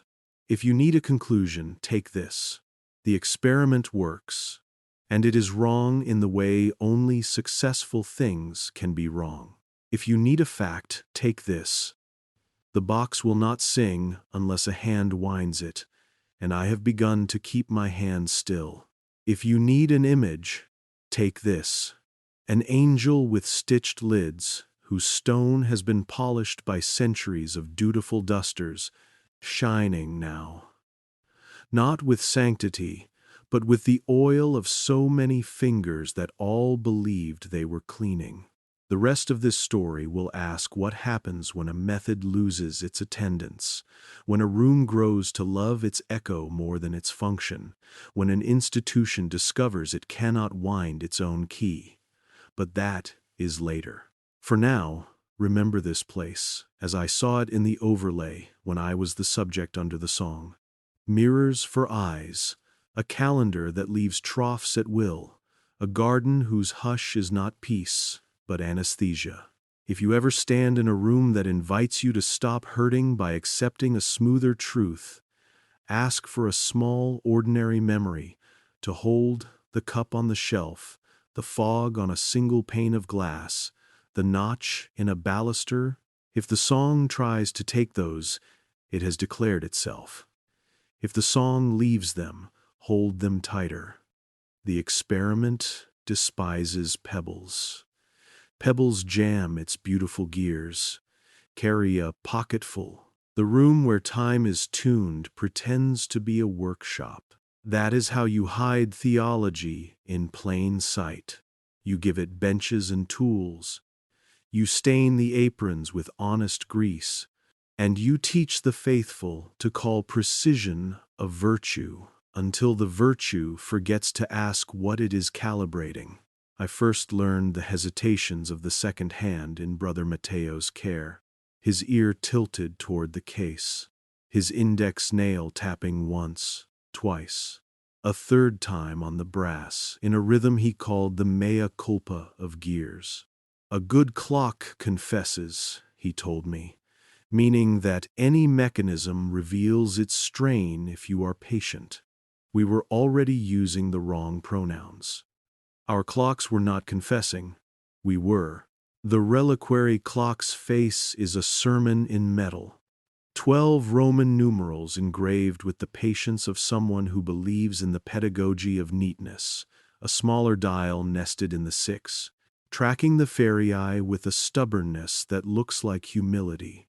A ring of movable feasts with notches that accept tiny pins the way a healed scar accepts the weather. Around the back, hidden from pilgrims, a shallow drawer holds an unofficial dial with 12 unlabeled increments, slivers rather than numbers, marked in a hand that belongs to no alphabet. Matteo called it the pastoral wheel with a straight face, the way a man names a wolf sheepdog and hopes the children sleep. The pastoral wheel receives the edits after the song. It began as post-op care. After a custodious somni, the garden's lullaby leaves a dent in the petitioner's hour, and the institution hurries to pad the furniture so no one bruises themselves against the irregularity. We would adjust the reliquary clock to mirror the mind's new lay of the land, so when the petitioner went home, the public hours would meet him gently, like a carpet pulled smooth over a trap.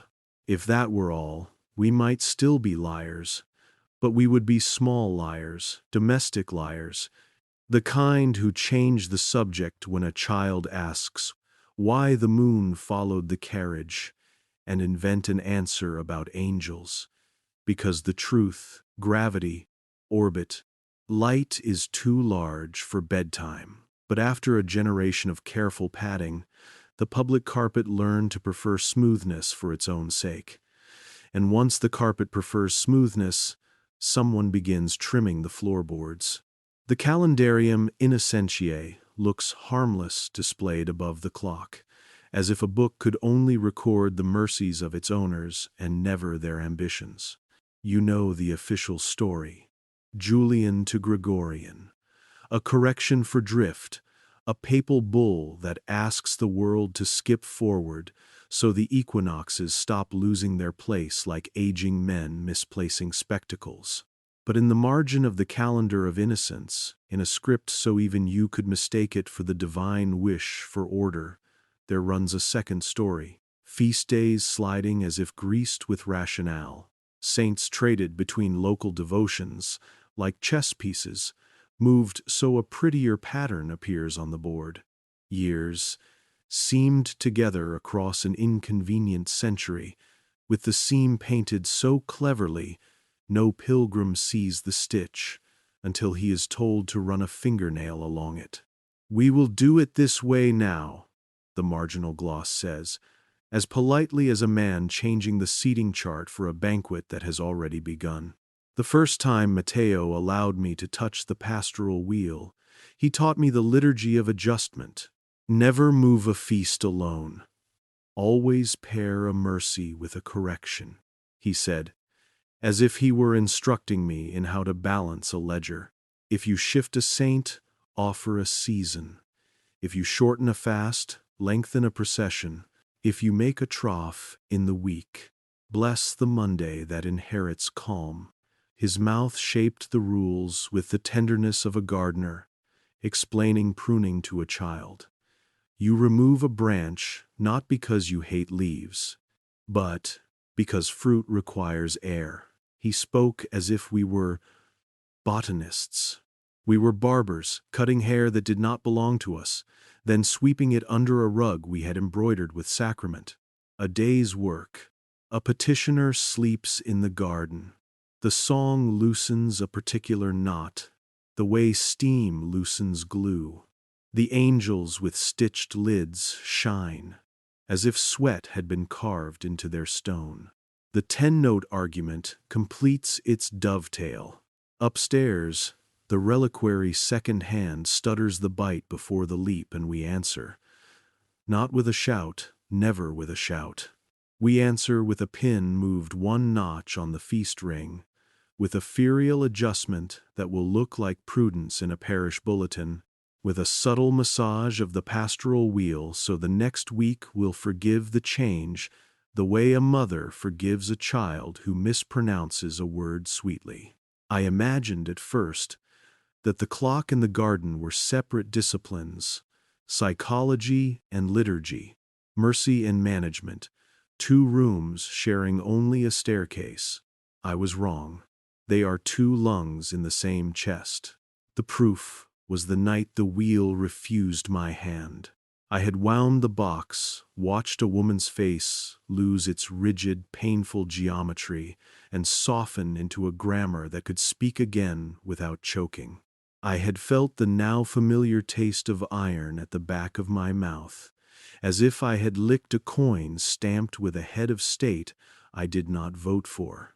I climbed, palms still carrying that foreign warmth the box leaves in its keepers, and I reached for the wheel. It did not move. Not a stuck mechanism. Matteo's oil slides resolve those, but a refusal like a held breath. He looked at my fingers, then at the calendar, then at the small pile of pins, then at me, as if a question had finally knocked long enough to be opened. "Do not think the clock is only a clock," he said. "It listens for appetite. If you have eaten too much smoothness, your hand grows sweet. The wheel dislikes sweetness." I laughed, because men in my vocation prefer metaphors to reprimands, and he did not laugh. He let the silence weigh me, and the silence found me wanting. It wasn't only the post-op polish. There were edits prepared, with no petitioner waiting in the chair. Preemptive housekeeping, the way a careful host tucks fragile things away before a party at which rowdy cousins are expected. A prince planned to be crowned under an unlucky sky? The pastoral wheel could be persuaded to roll an omen into the shadow of a holy day. A scholar prepared to present a treatise whose diagram turned too many heads precisely because it so cleanly reflected creation. A new devotion could be announced that would squat on the same date like a mother hen warming unhatched eggs into docility. A painting about to unveil a geometry of ratios that smuggled a proof into a choir loft. A motif, say, a soporific angel with a handsome eyelid, could be recommended through the artist's confraternity, traveling as rumor travels, which is to say, as doctrine disguised as suggestion. When I began to notice pattern, I wrote it in my treasonous black ledger.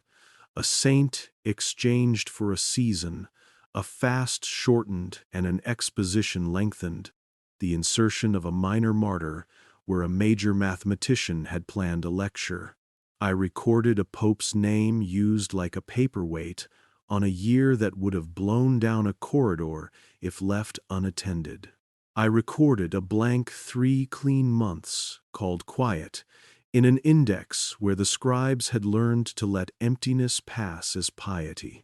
I wrote that word quiet until it looked wrong, the way any word looks wrong when a man stares at it too long. The Q's tail like a key, the T, a cross made without conviction, the E, a mouth closed on a protest, too late to matter. I have told you that the garden's overlay showed me mirrors where the angel's eyes should be. In those mirrors I saw more than reversed motion.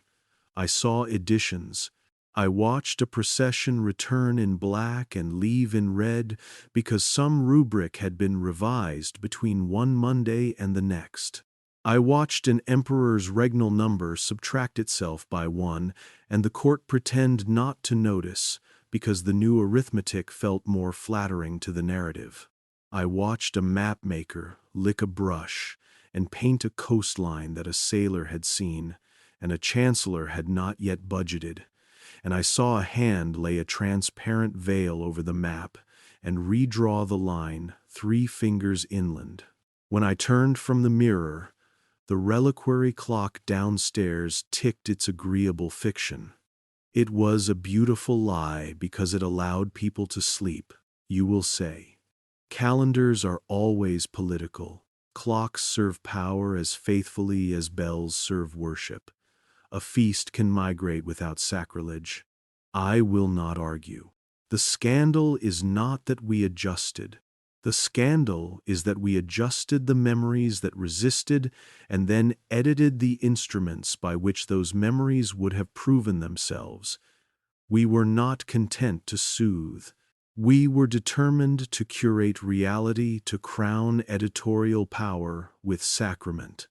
If history is an argument, we pretended we were not arguing by building a clock that never raised its voice. We called the outcome providence and taught our novices to pronounce the word with a tenderness that should have been reserved for the poor. The poor do not often come to the garden, not because their pain is less suited to the song, but because the route to our door passes through a corridor where privilege hangs its jackets.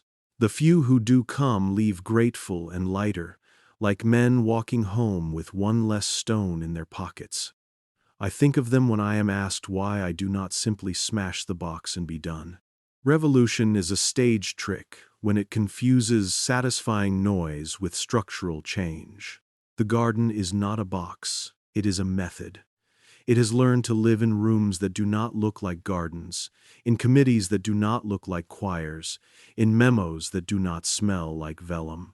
You can break a toy and still have music you cannot unhear. The proof of phantom time is not a scroll in a vault or a single audacious decree.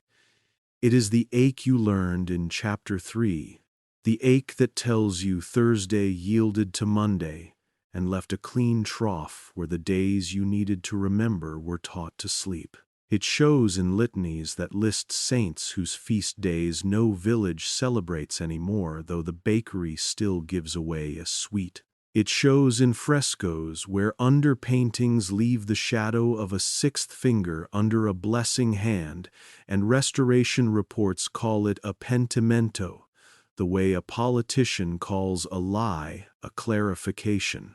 It shows in maps that match stars to streets, not because God arranged a city to look like Orion, but because a prior roster of patrols learned the convenience of marching under a sky that officials had just declared significant.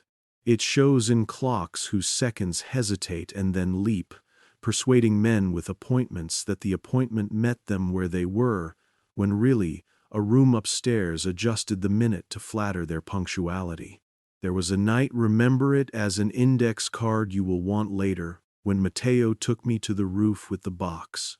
Not to perform a rite, but to listen for the city's metronome. Lay it against the dome, he said, and don't wind. The lid cooled quickly in the night. The iron key sat in my palm like a promise refraining from becoming a wound. Below us, the quarter hours marched across neighborhoods, as they always have in Rome, not because clocks agree, but because priests once agreed, and the clocks learned their manners from the men. The box, unwound, held a silence that was not empty. I could feel a vibration in it, the way a sympathetic string hums when a neighboring instrument is played. It hears them, he said. Do you know what that means? That the song can be played without us, I said, too quickly, because fear makes a student clever. That the city has learned the tune, he answered, kinder than my cleverness deserved. To say editorial godhood is not to blaspheme. It is to describe a temptation so old we wrote books to warn ourselves against it, and then shelved those books in a room we locked. If you can edit time, you can edit guilt. If you can edit guilt, you can edit policy. If you can edit policy, you can make a machine that calls itself pastoral while it shears dissent until it looks like a haircut. We did not order angels to close their eyes. We carved the lids shut so we could work without the discomfort of being watched. There is a difference, and it is precisely the sort of difference a clock cannot register. The day I understood how far the edits traveled was a day of paperwork. Most betrayals wear suits made of forms. A request came from a sister house in a country that pronounces its R's in a way that makes prayers sound more urgent than ours. They sought authority to harmonize their local calendar with ours ahead of a synod that would place their bishop on a committee where seasons are set. The packet included an index of their feasts, a list of saints with local names that made me nostalgic for the years when parishioners still believed heaven spoke dialect. Beside two names, a clerk had penciled a question mark shaped like a fishhook. I knew those names. They were in my black ledger, crossed out in our cultus suppressus with the hairline elegance of men who hate stains. We propose consolidation, the request said, meaning erasure. For the sake of catechesis, it added, meaning obedience. I was meant to staple the approval to the packet and send it up the chain. Instead, I breathed into the paper until a small oval of damp formed where my mouth had been, as if I were trying to fog a mirror to check whether the face reflected would still be my own. Then I signed, because habit is the heaviest hour on any clock. You ask for the mechanics, and I am giving them. You ask for the confession, and I am unwinding it. Forgive the metaphor slowly enough that the spring does not snap and cut us both. The mechanics. We mapped adjustments to astral convenience the way a boy narrates a card trick with his hands. We learned which nights carry compliance in their air, which months numb argument, which junctures of celebration and fatigue allow an edit to slip past, like a cat at a door a footman holds open for a countess. We framed harmonization as pastoral care and smoothing as prudence. We tuned our reliquary clocks until they synchronized with chandeliers and municipal bells, and the railway timetables of nations that still took their cues from a city of domes. We trimmed, tucked, recaptioned, and taught. The confession, I loved how well it worked. There is an intoxication at the heart of competence. I believed I was preventing chaos. I told myself that if I could steer a week away from collision with grief, I was serving the kingdom men sing about when they are tired of the kingdoms they can see. I told myself that smoothing an hour in a father's life, so he would not visit his children with his rage at full flame, was a sacrament far kinder than the ones printed in rubrics. And sometimes, you must hear me say, it was. I have watched a man who would have broken his child like a toy put down his hand because the song stole him a breath he had never learned to take by himself. The lie is not that mercy occurs. The lie is that mercy purchased at the price of forgetting has no invoice. There is a sentence that returns to me the way a cough returns to a winter throat. Between Thursday and Monday, 3 centuries went missing. It does not always accuse. Sometimes it sits in the corner and keeps me company, a dog that learned my route and does not expect treats. But on the night the pastoral wheel refused my hand, the sentence grew teeth. I went back to the garden, not to wind, but to watch the angles. The sundials were exact. The angels shone with obedience. The table still remembered my elbows. I placed the box on the stone and did not wind it. I waited.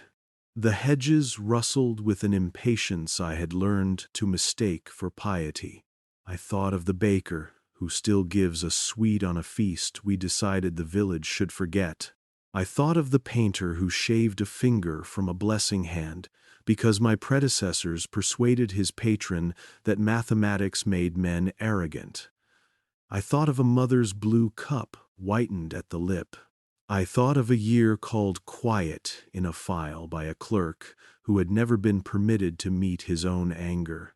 I thought of Mateo's scars between the wrist bones, the exact width of the key. I thought, what if the pastoral wheel refused because it recognized my appetite? What if time survives by distrusting what I have become? Editorial godhood is a thin oxygen.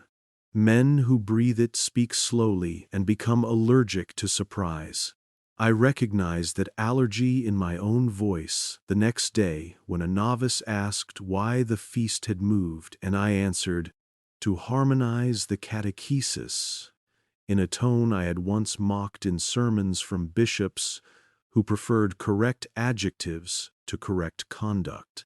I stopped speaking for a week, not out of ascetic virtue, but because I could hear gears behind my teeth. There is a ledger in the chain library labeled with a code that looks like a polite curse.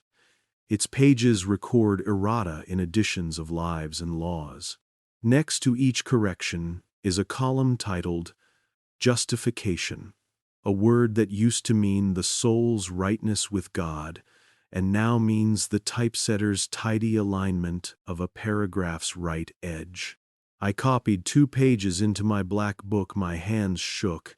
My pen made a mess of the G's, and I understood then what I must do. Not smash, not shout, withdraw the hand that whines. The box cannot sing without fingers that accept its key. The pastoral wheel can be heavy if your appetite is sweet. The garden's geometry will still sit there like a trap that calls itself a chair.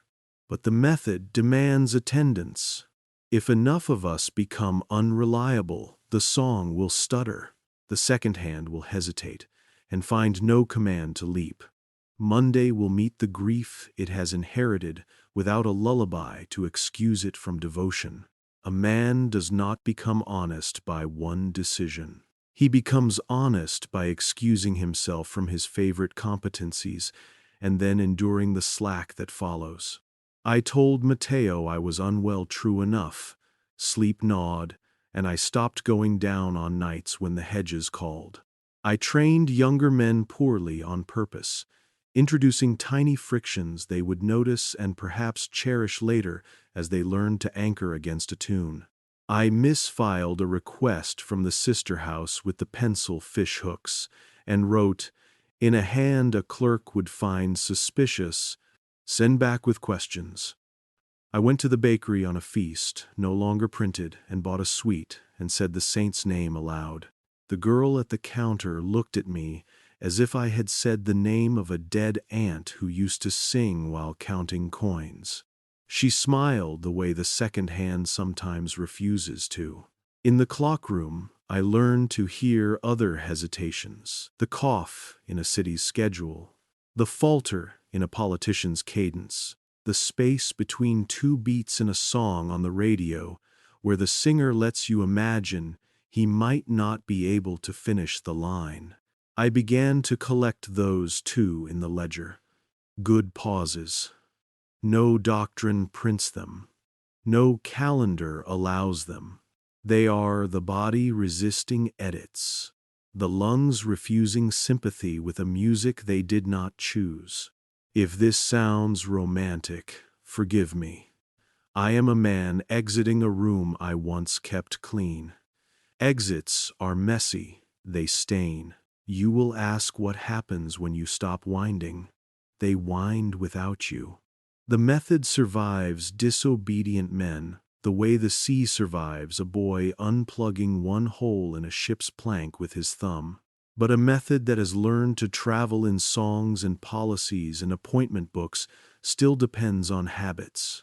If you reach into your pocket and find a key you once loved and choose not to turn it, a habit becomes an option, and an option is contagious. I know 3 keepers who now take sick days on feast-moving weeks. I know a sacristan who bumped a procession forward by an hour and blamed traffic and watched the parish learn to forgive itself for not matching the clock. I know a painter who restored a blessing hand and quietly returned the 6th finger where the underpaint insisted it belonged. One night, late, I carried the box to the roof the way Matteo had in his patient days, and I pressed the cool lid to the dome again. The city's metronome marched. I could feel the sympathetic hum gather like a prayer that had forgotten the words but remembered the breath. I did not wind. I waited. A wind came that smelled of bread and something else. I will call it tin, because I do not have a better word. If you are listening for instruction, here it is stripped of sermon. Do not wind what edits you without your consent. Hold small anchors, pebbles, cups, stains, nicked balusters where a song might grab for them and find you rude. If a calendar tells you an old feast never existed, eat the sweet anyway and say the name that never learned to stop being said. If a clock hesitates, count the pause aloud and do not reward the leap with applause. If a map shows a coast later than the sailor who saw it, draw a thin pencil line and trust salt over ink. If a choir smooths a hymn into a lullaby, hum a wrong note and keep it. Do not become a vandal. Become an unsatisfying audience to quiet tyrannies. I am not finished. They will ask me to wind again. They will name the request mercy and bring me a child or a prince or a scholar with the kind of pain that makes a room look like a weapon. I may fail. I may wind. I have wound before and called it love. But tonight, my hands smell of bread and tin, and the ledger with the hairline crossouts lies open to a page where a saint I lit candles for, as a boy sits between the lines like a stubborn weed in a path gardeners have designed to be perfect.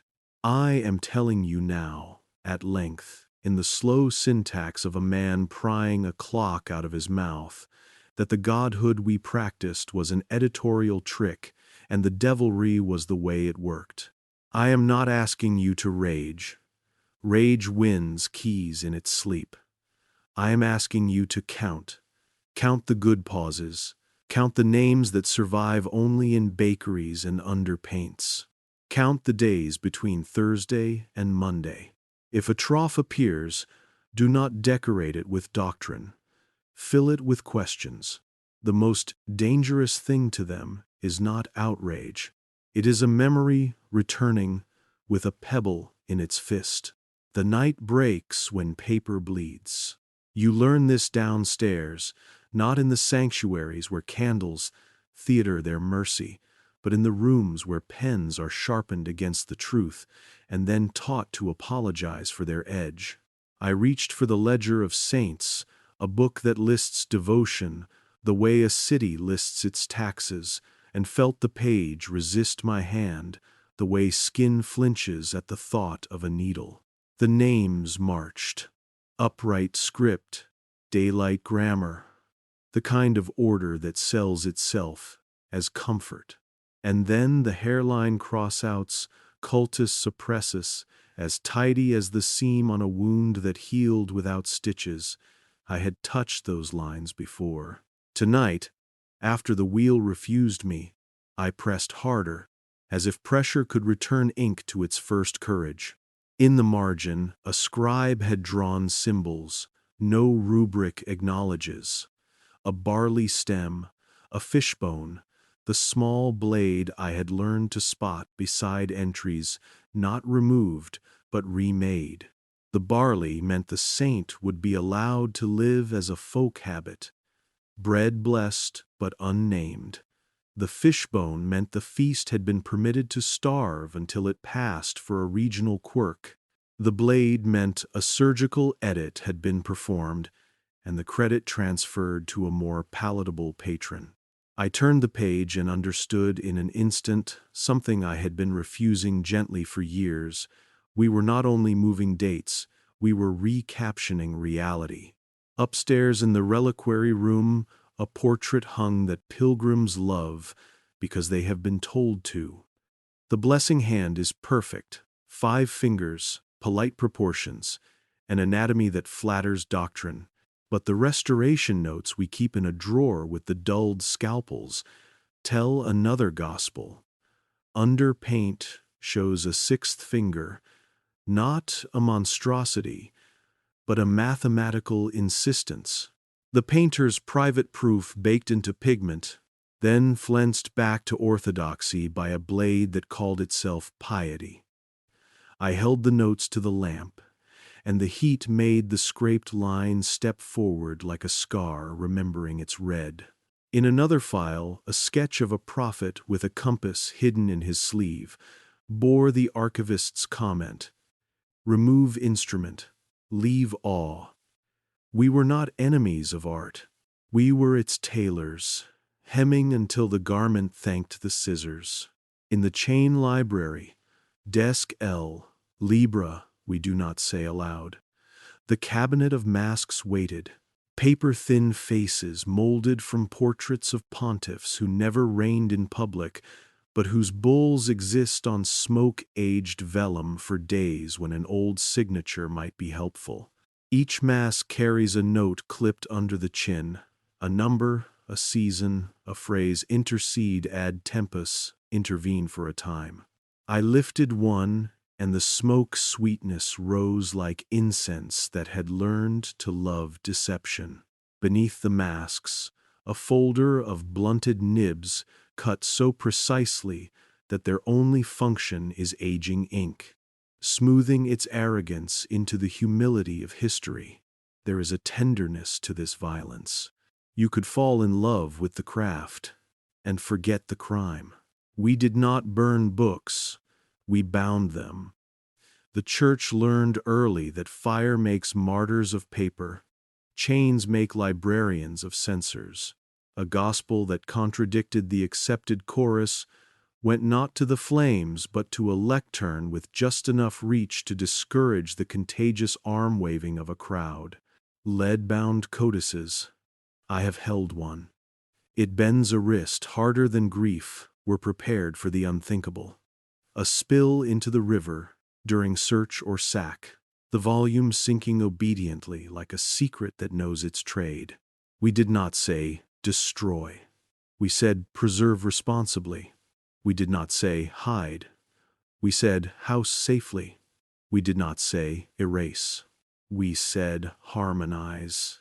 Language is the gentlest clamp. Science was not our enemy either. We canonized it beatified experiment into miracle. A lens becomes a halo if you mount it in silver and let the light behave devoutly through it. A battery becomes St. Eligius's spark when you display it above a reliquary and call the hum a hymn. We did not halt curiosity. We smuggled it into liturgy, then told the public they had always believed in it.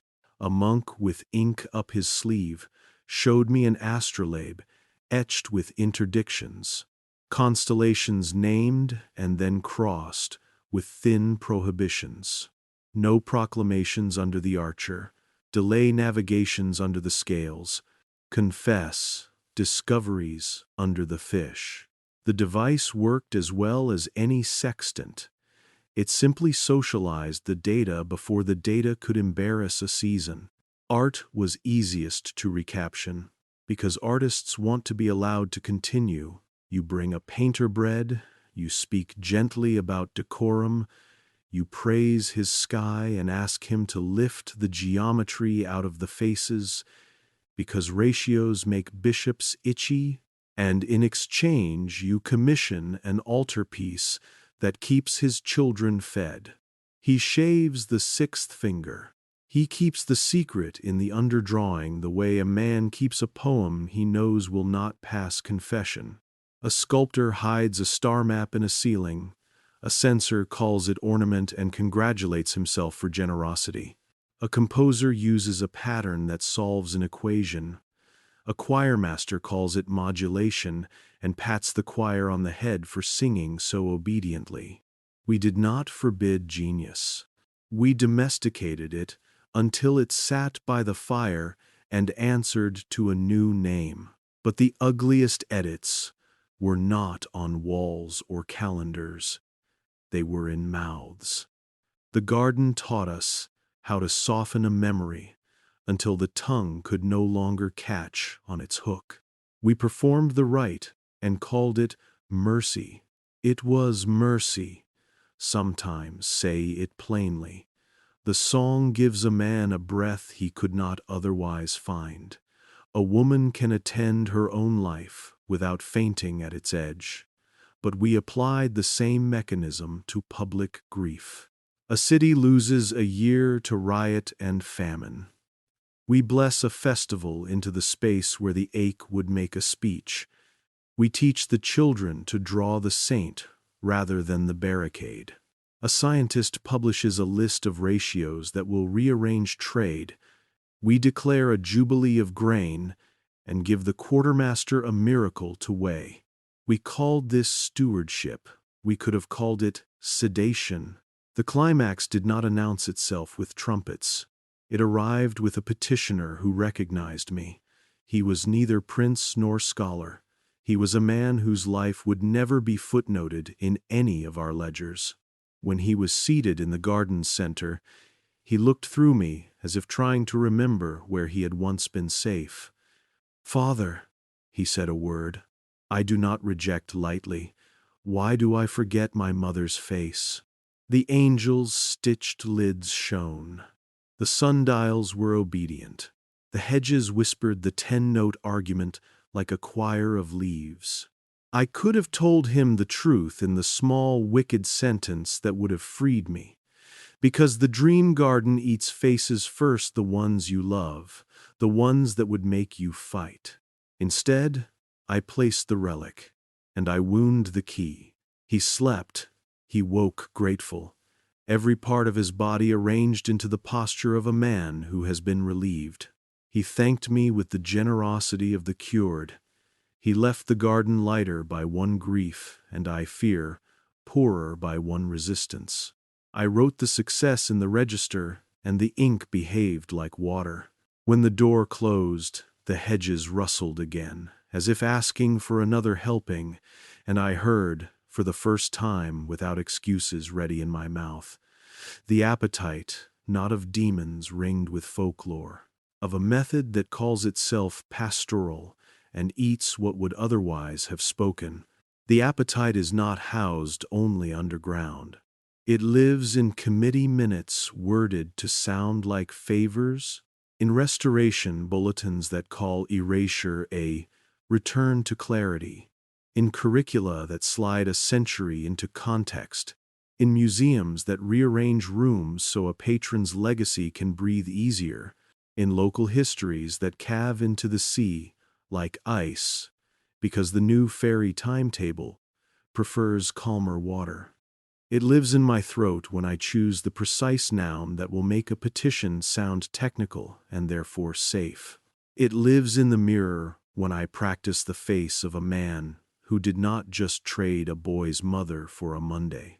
I returned to the chain library and demanded evidence from the books that would not lie to me just because I had dusted them politely for years. Palimpsests scraped so clean you can see the ghost of the older script like a tired angel behind the new decree. Hagiographies with whole chapters lifted and pressed like flowers into lives that needed more petals to sell. Inquisitorial notes that never used the word torture, but kept meticulous records of grammar, improving under duress. In a drawer I had never opened, the drawer resisted in the stubborn way. Oak Remembers Storms lay a folio labeled in shorthand, Corrections to Flesh. It contained medical reports of interventions performed on bodies, as if bodies were manuscripts. A monk's tongue nicked so he would lisp and stop stirring the countryside. A musician's thumb bound for a year so the octave would learn to forgive itself. A philosopher allowed to heal crooked so lectures would be shorter. I read until the lamps had the smell you do not mistake for holiness. Hot metal, keeping a promise it did not make. Someone had written a note on the inside cover of that folio in a hand I recognized. Mateo's, the good carpenter's slow script. We did not invent this, he wrote. We inherited it, perfected. Beneath the sentence he drew the pastoral wheel and, under it, the music box's key, the shapes almost kissing. That was the moment the roof of the workshop dropped away, and I knew in my bones the very place the relic kisses that we were no longer custodians of a tool but priests of an edit.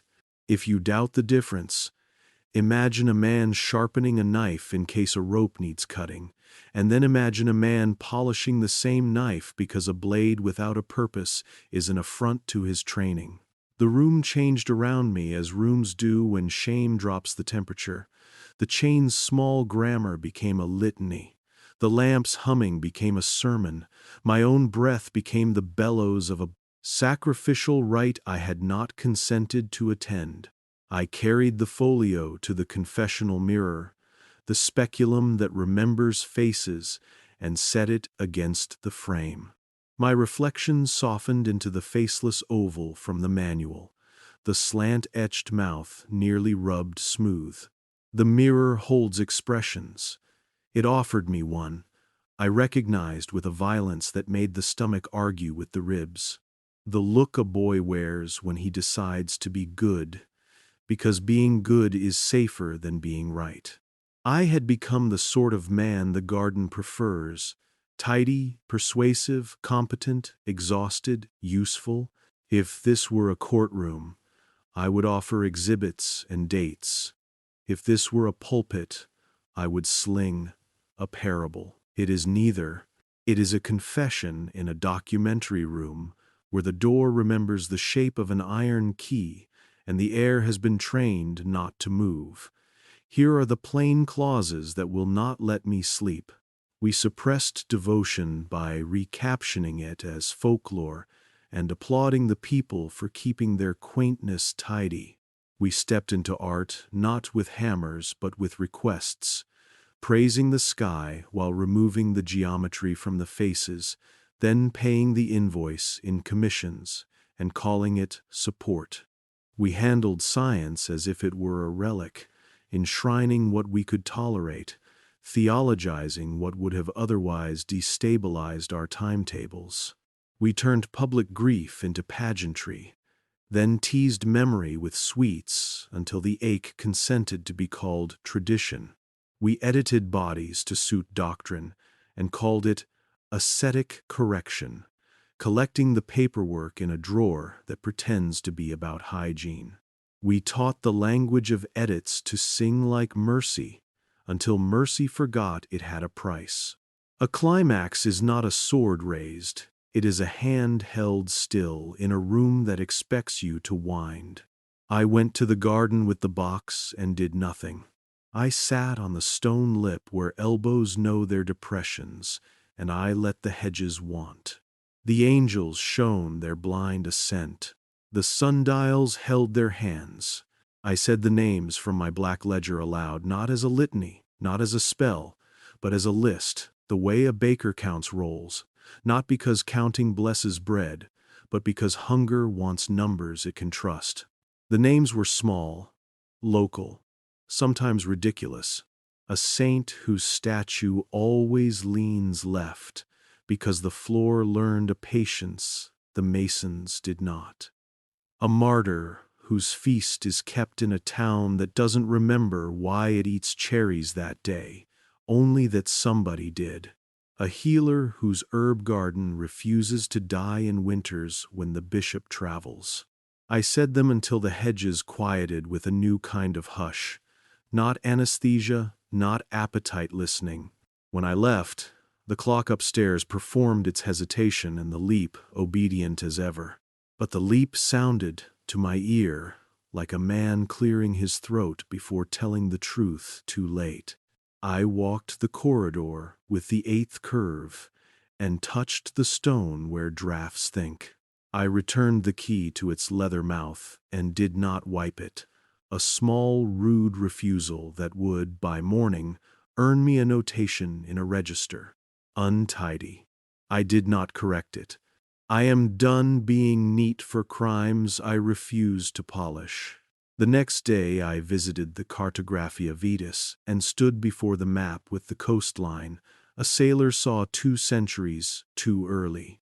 A senior archivist, kind, tired, satisfied, touched the line with his finger as he always does, and smiled the way men smile when a private wound has become a familiar ache.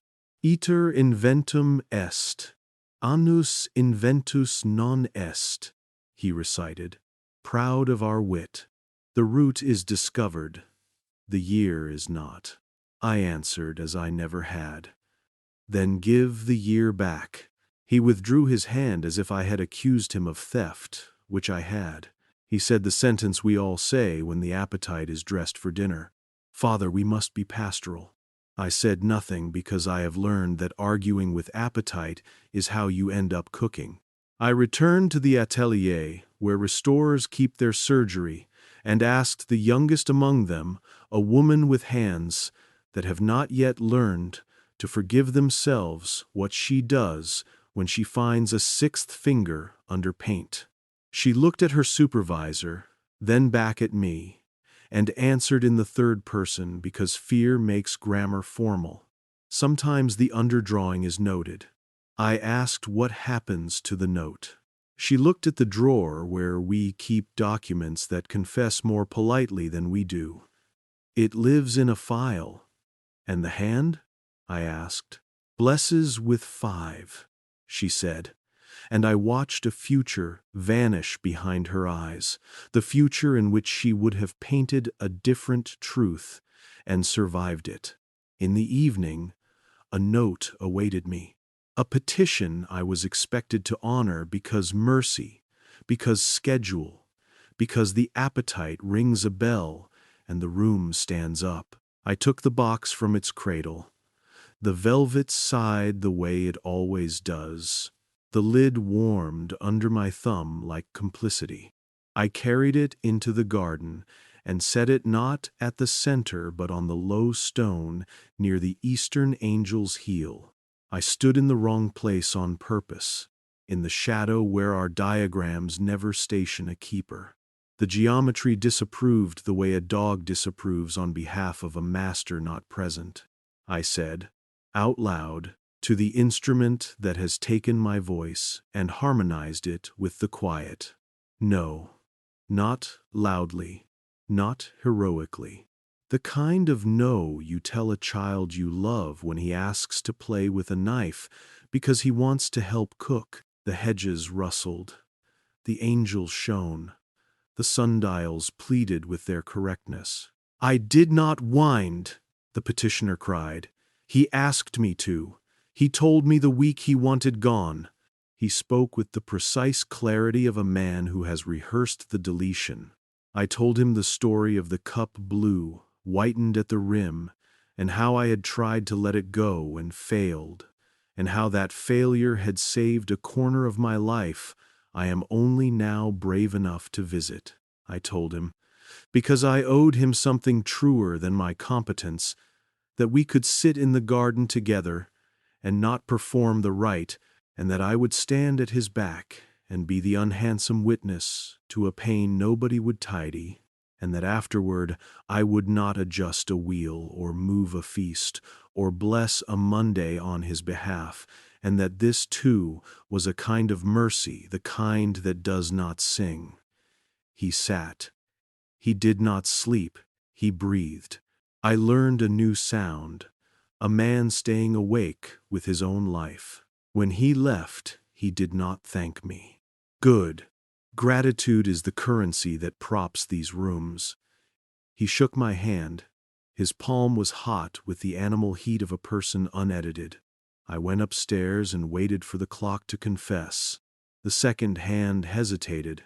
It leapt. It leapt smaller. Not a revolution, do not mistake me for a poster, but a stutter that registered in the flesh behind my ribs, where the key used to sing. I wrote it down in the black ledger. Hesitation, human-sized. I drew a small six-fingered hand, and did not cross out the sixth. I went to the bakery on the feast we no longer print and bought 2 sweets and left one on the step for a stranger who would not know why he smiled when he ate it. This is the climax. Not a fire in a library, not a thief with a torch, not a villain unmasked. It is a room in which the instruments continue to exist, and the method continues to purr, and a man who used to wind learns to hold his hand still, even when the room praises him for competence. It is the understanding that edits to flesh and ink are the same edit scaled. The scraping of a name from a page and the smoothing of a memory from a mouth are both acts performed by men in love with neatness. It is the decision to love wrinkles, to love underpaints, to love the sixth finger even if it ruins a blessing in certain eyes, to love the pause in the second hand, not as a flaw but as a truth the clock could not contain. If you ask me now, at the end of this long record of my cowardice and small refusals, what power remains to someone who will not wind, I will say this: witness. The appetite can eat stories that arrive as epics. It has trouble digesting lists.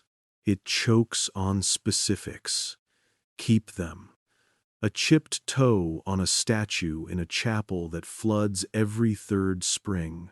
A date cut twice on a corner plaque, both styles of numeral visible if you tilt your head. A rumor of a mask that smells of smoke. A ledger page with the G's shaky because a man's hand learned to tremble the day he decided to stop polishing the knife. Say them aloud. Write them privately, bake them into sweets. Hum them wrong in choirs that prefer the dovetail. These are not revolutions. They are anchors. And anchors, as I have learned in a garden that teaches forgetting, are what the tide respects when it has grown tired of practicing omnipotence. I will go down again. There will be more petitions. The city will keep its metronome. The pastoral wheel will sleep and wake. The music box will wait like a good instrument for a bad habit. I will fail some nights. I will be tired. I will be good when I should be right. But a hand once learned the shape of a key and now knows the pleasure of refusing to fit it. The angel's lids will continue to shine. Perhaps one day we will unstitch them. Not to shame ourselves with surveillance, but to remind the room that eyes were designed to weep, not to guard the comfort of men who made calendars forget how to count. Until then, I will keep the ledger. I will say names bakeries remember. I will draw hands with too many fingers and let them bless me anyway. And when the second hand confesses bite, pause, leap, I will count the pause aloud and teach others to hear it and leave the leap unapplauded. I carried the box to the roof as if escorting a confession to its last listener. The dome was cold enough to teach humility, and the night, with its innumerable small accuracies, made our reliquary's engravings look like a child's homework. Below, the city kept its metronome, quarter hours walking the boulevards, bells persuading apartments to agree that it was time. Over my shoulder, the garden slept in its geometry, obedient as a map that no longer remembers its coastlines were once rumors. I set the Exorcist Music Box against the stone and rested my palm on the lid until the metal gave up my heat. I did not wind. A wind came off the river that smelled faintly of bread and of tin, the taste you learn during winter when a radiator sings against your sleep. I opened the lid 1 inch. The hinge sighed. Nothing else moved. No 10-note argument. No dovetail. Just the city breathing through its calendar like a patient whose chart has been efficiently falsified and who lives anyway. I remembered the sentence that used to arrive like a stray dog at the edge of my bed and stare into the dark until I acknowledged it. Between Thursday and Monday, 3 centuries went missing. I told it we were on the roof now. I told it I had no pocket left for it to sleep in. The sentence curled at my feet and rested, as if tired of being an indictment and ready to be a witness. Downstairs, the pastoral wheel would be sleeping with its suspicion of sweet hands. The chain library would be plotting its quiet grammar of iron and wood. The confessional mirror would be storing faces for the day someone asked it for a stranger's expression, and it decided to answer with a truer one. I thought of Matteo, who taught me that clocks confess when you listen kindly enough. I thought of the girl in the atelier, whose fingers have not yet learned to forgive themselves for choosing neatness over underpaint. I thought of the bakery where a feast no longer printed is still eaten, sugar remembering on behalf of a town that forgot to. I thought of the 6th finger that wants to bless, and of the knife that made the world symmetrical at the cost of our curiosity. Break the lullaby, I said to the hinge, which is not a metaphor when the hinge has learned to be the throat of a room.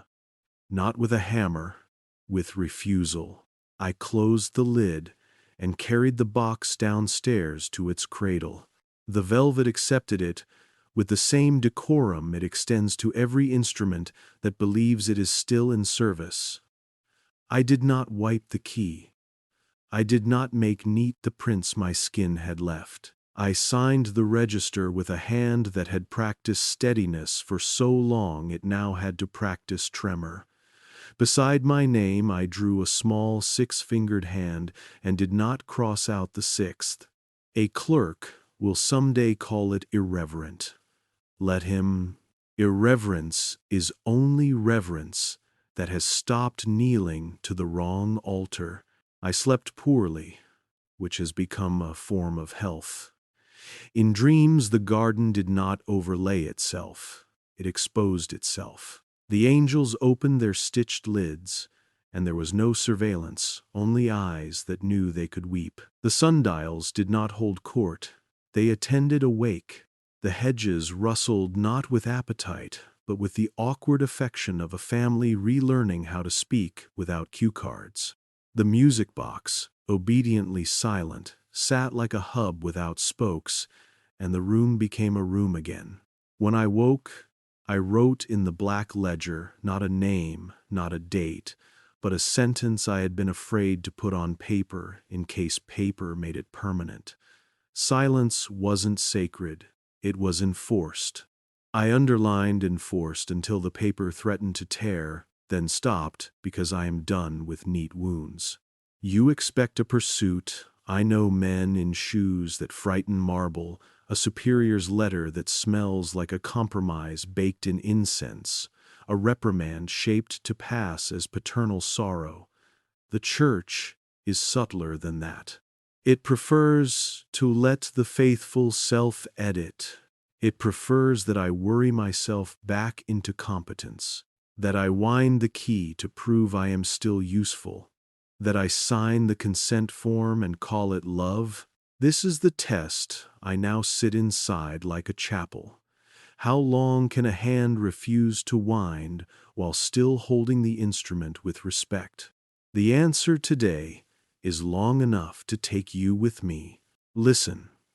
Breathe once.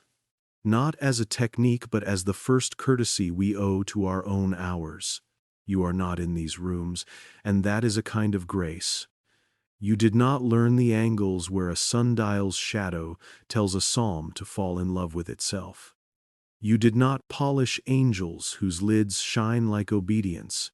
You did not tune a clock that confesses by hesitating and leaping according to the appetite of men who prefer Mondays that inherit calm. You have your own rooms that prefer you edited.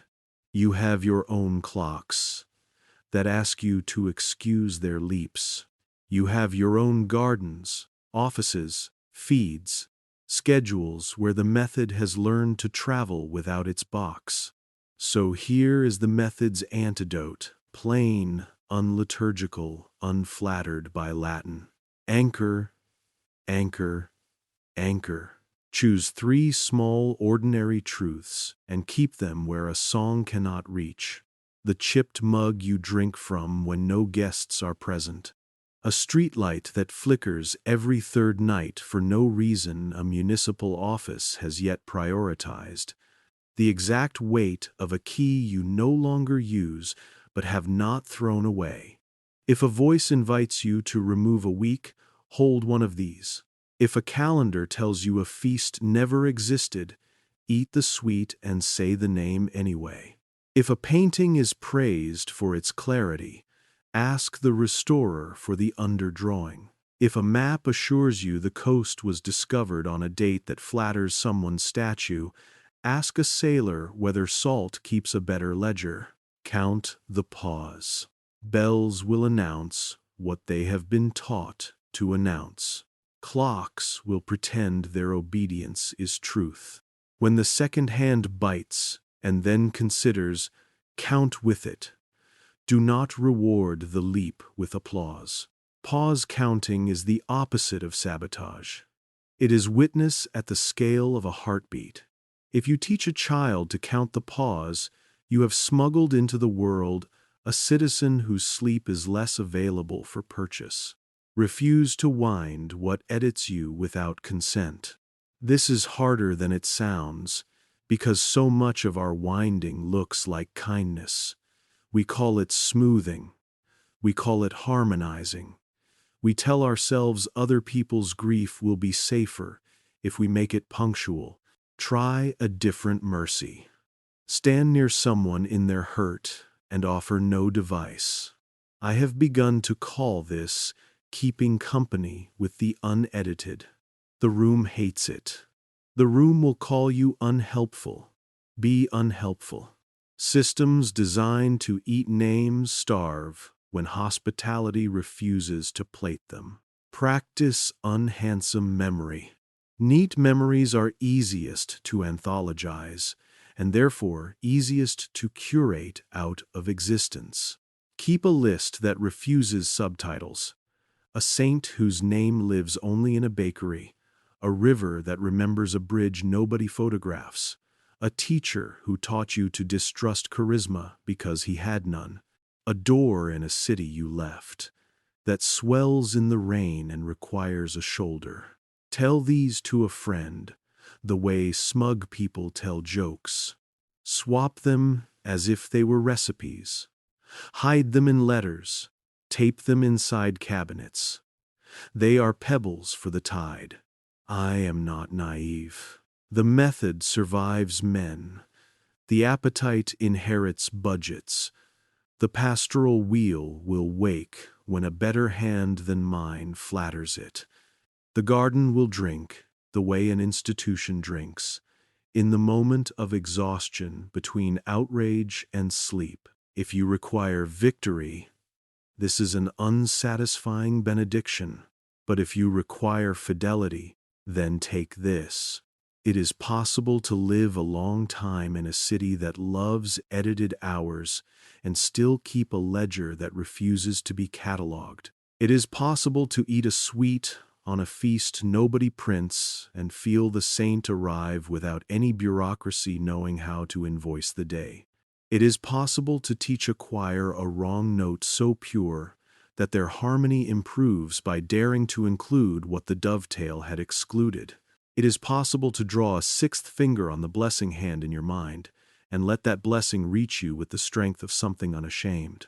I used to think my courage would be measured by a single gesture, the public refusal, the broken instrument, the oath shouted into stone. My courage is smaller. It is the size of a hand held still. It is the distance between Thursday and Monday when I decide to count it. It is the mouth that says no softly in a room that expects competence, not conscience. It is a ledger with a private alphabet that knows how to carry names across winters. You asked for a confession, I have given you an apprenticeship. You asked for a secret, I have given you a method. You asked for sleep, I have given you a tune that will not lull you and a set of habits that will paradoxically, honestly let you rest. Because real rest is not the absence of ache. It is the presence of a watchman who refuses to be bought. So here is the call. Plain, spoken without a vestment. Do not stop asking. If a date tastes wrong, trust the ache. If a painting looks back, meet its eyes. If a story arrives with edges too clean, turn it until you find the torn seam. The most dangerous thing to them is not outrage. It is a memory returning. Learn to return memory with the patience of a tide. Teach someone else where the rocks are. Bake them into sweets. Hide them in choruses. Slip them under the doors the metronome forgot. I will go down tonight and tomorrow and other days after. I will pass the eighth curve and feel the draft think. I will nod to the chain library and let its iron practice its grammar without me. I will enter the clockroom and listen to the second hand confess, and I will count the pause aloud. I will visit the garden, and it will rustle with the appetite that believes it is mercy, and I will touch the stone table with the hand that learned stillness. Sometimes I will fail. Sometimes I will wind. When I do, I will write it in the ledger, and the ledger will not absolve, and that is its holiness. If you are ready for sleep, sleep with one light on in the smallest corner of the mind. Put a cup there, blue and whitened at the rim. Put a street light that flickers every third night. Put a door that swells when it rains. If the music starts, you will hear it. You will recognize the key looking for your hand. You will remember my small instruction and your own better one. You will say, perhaps aloud, perhaps only with the steadiness of a held breath, no, and you will keep your questions. Good night. Keep your key. Don't wind theirs.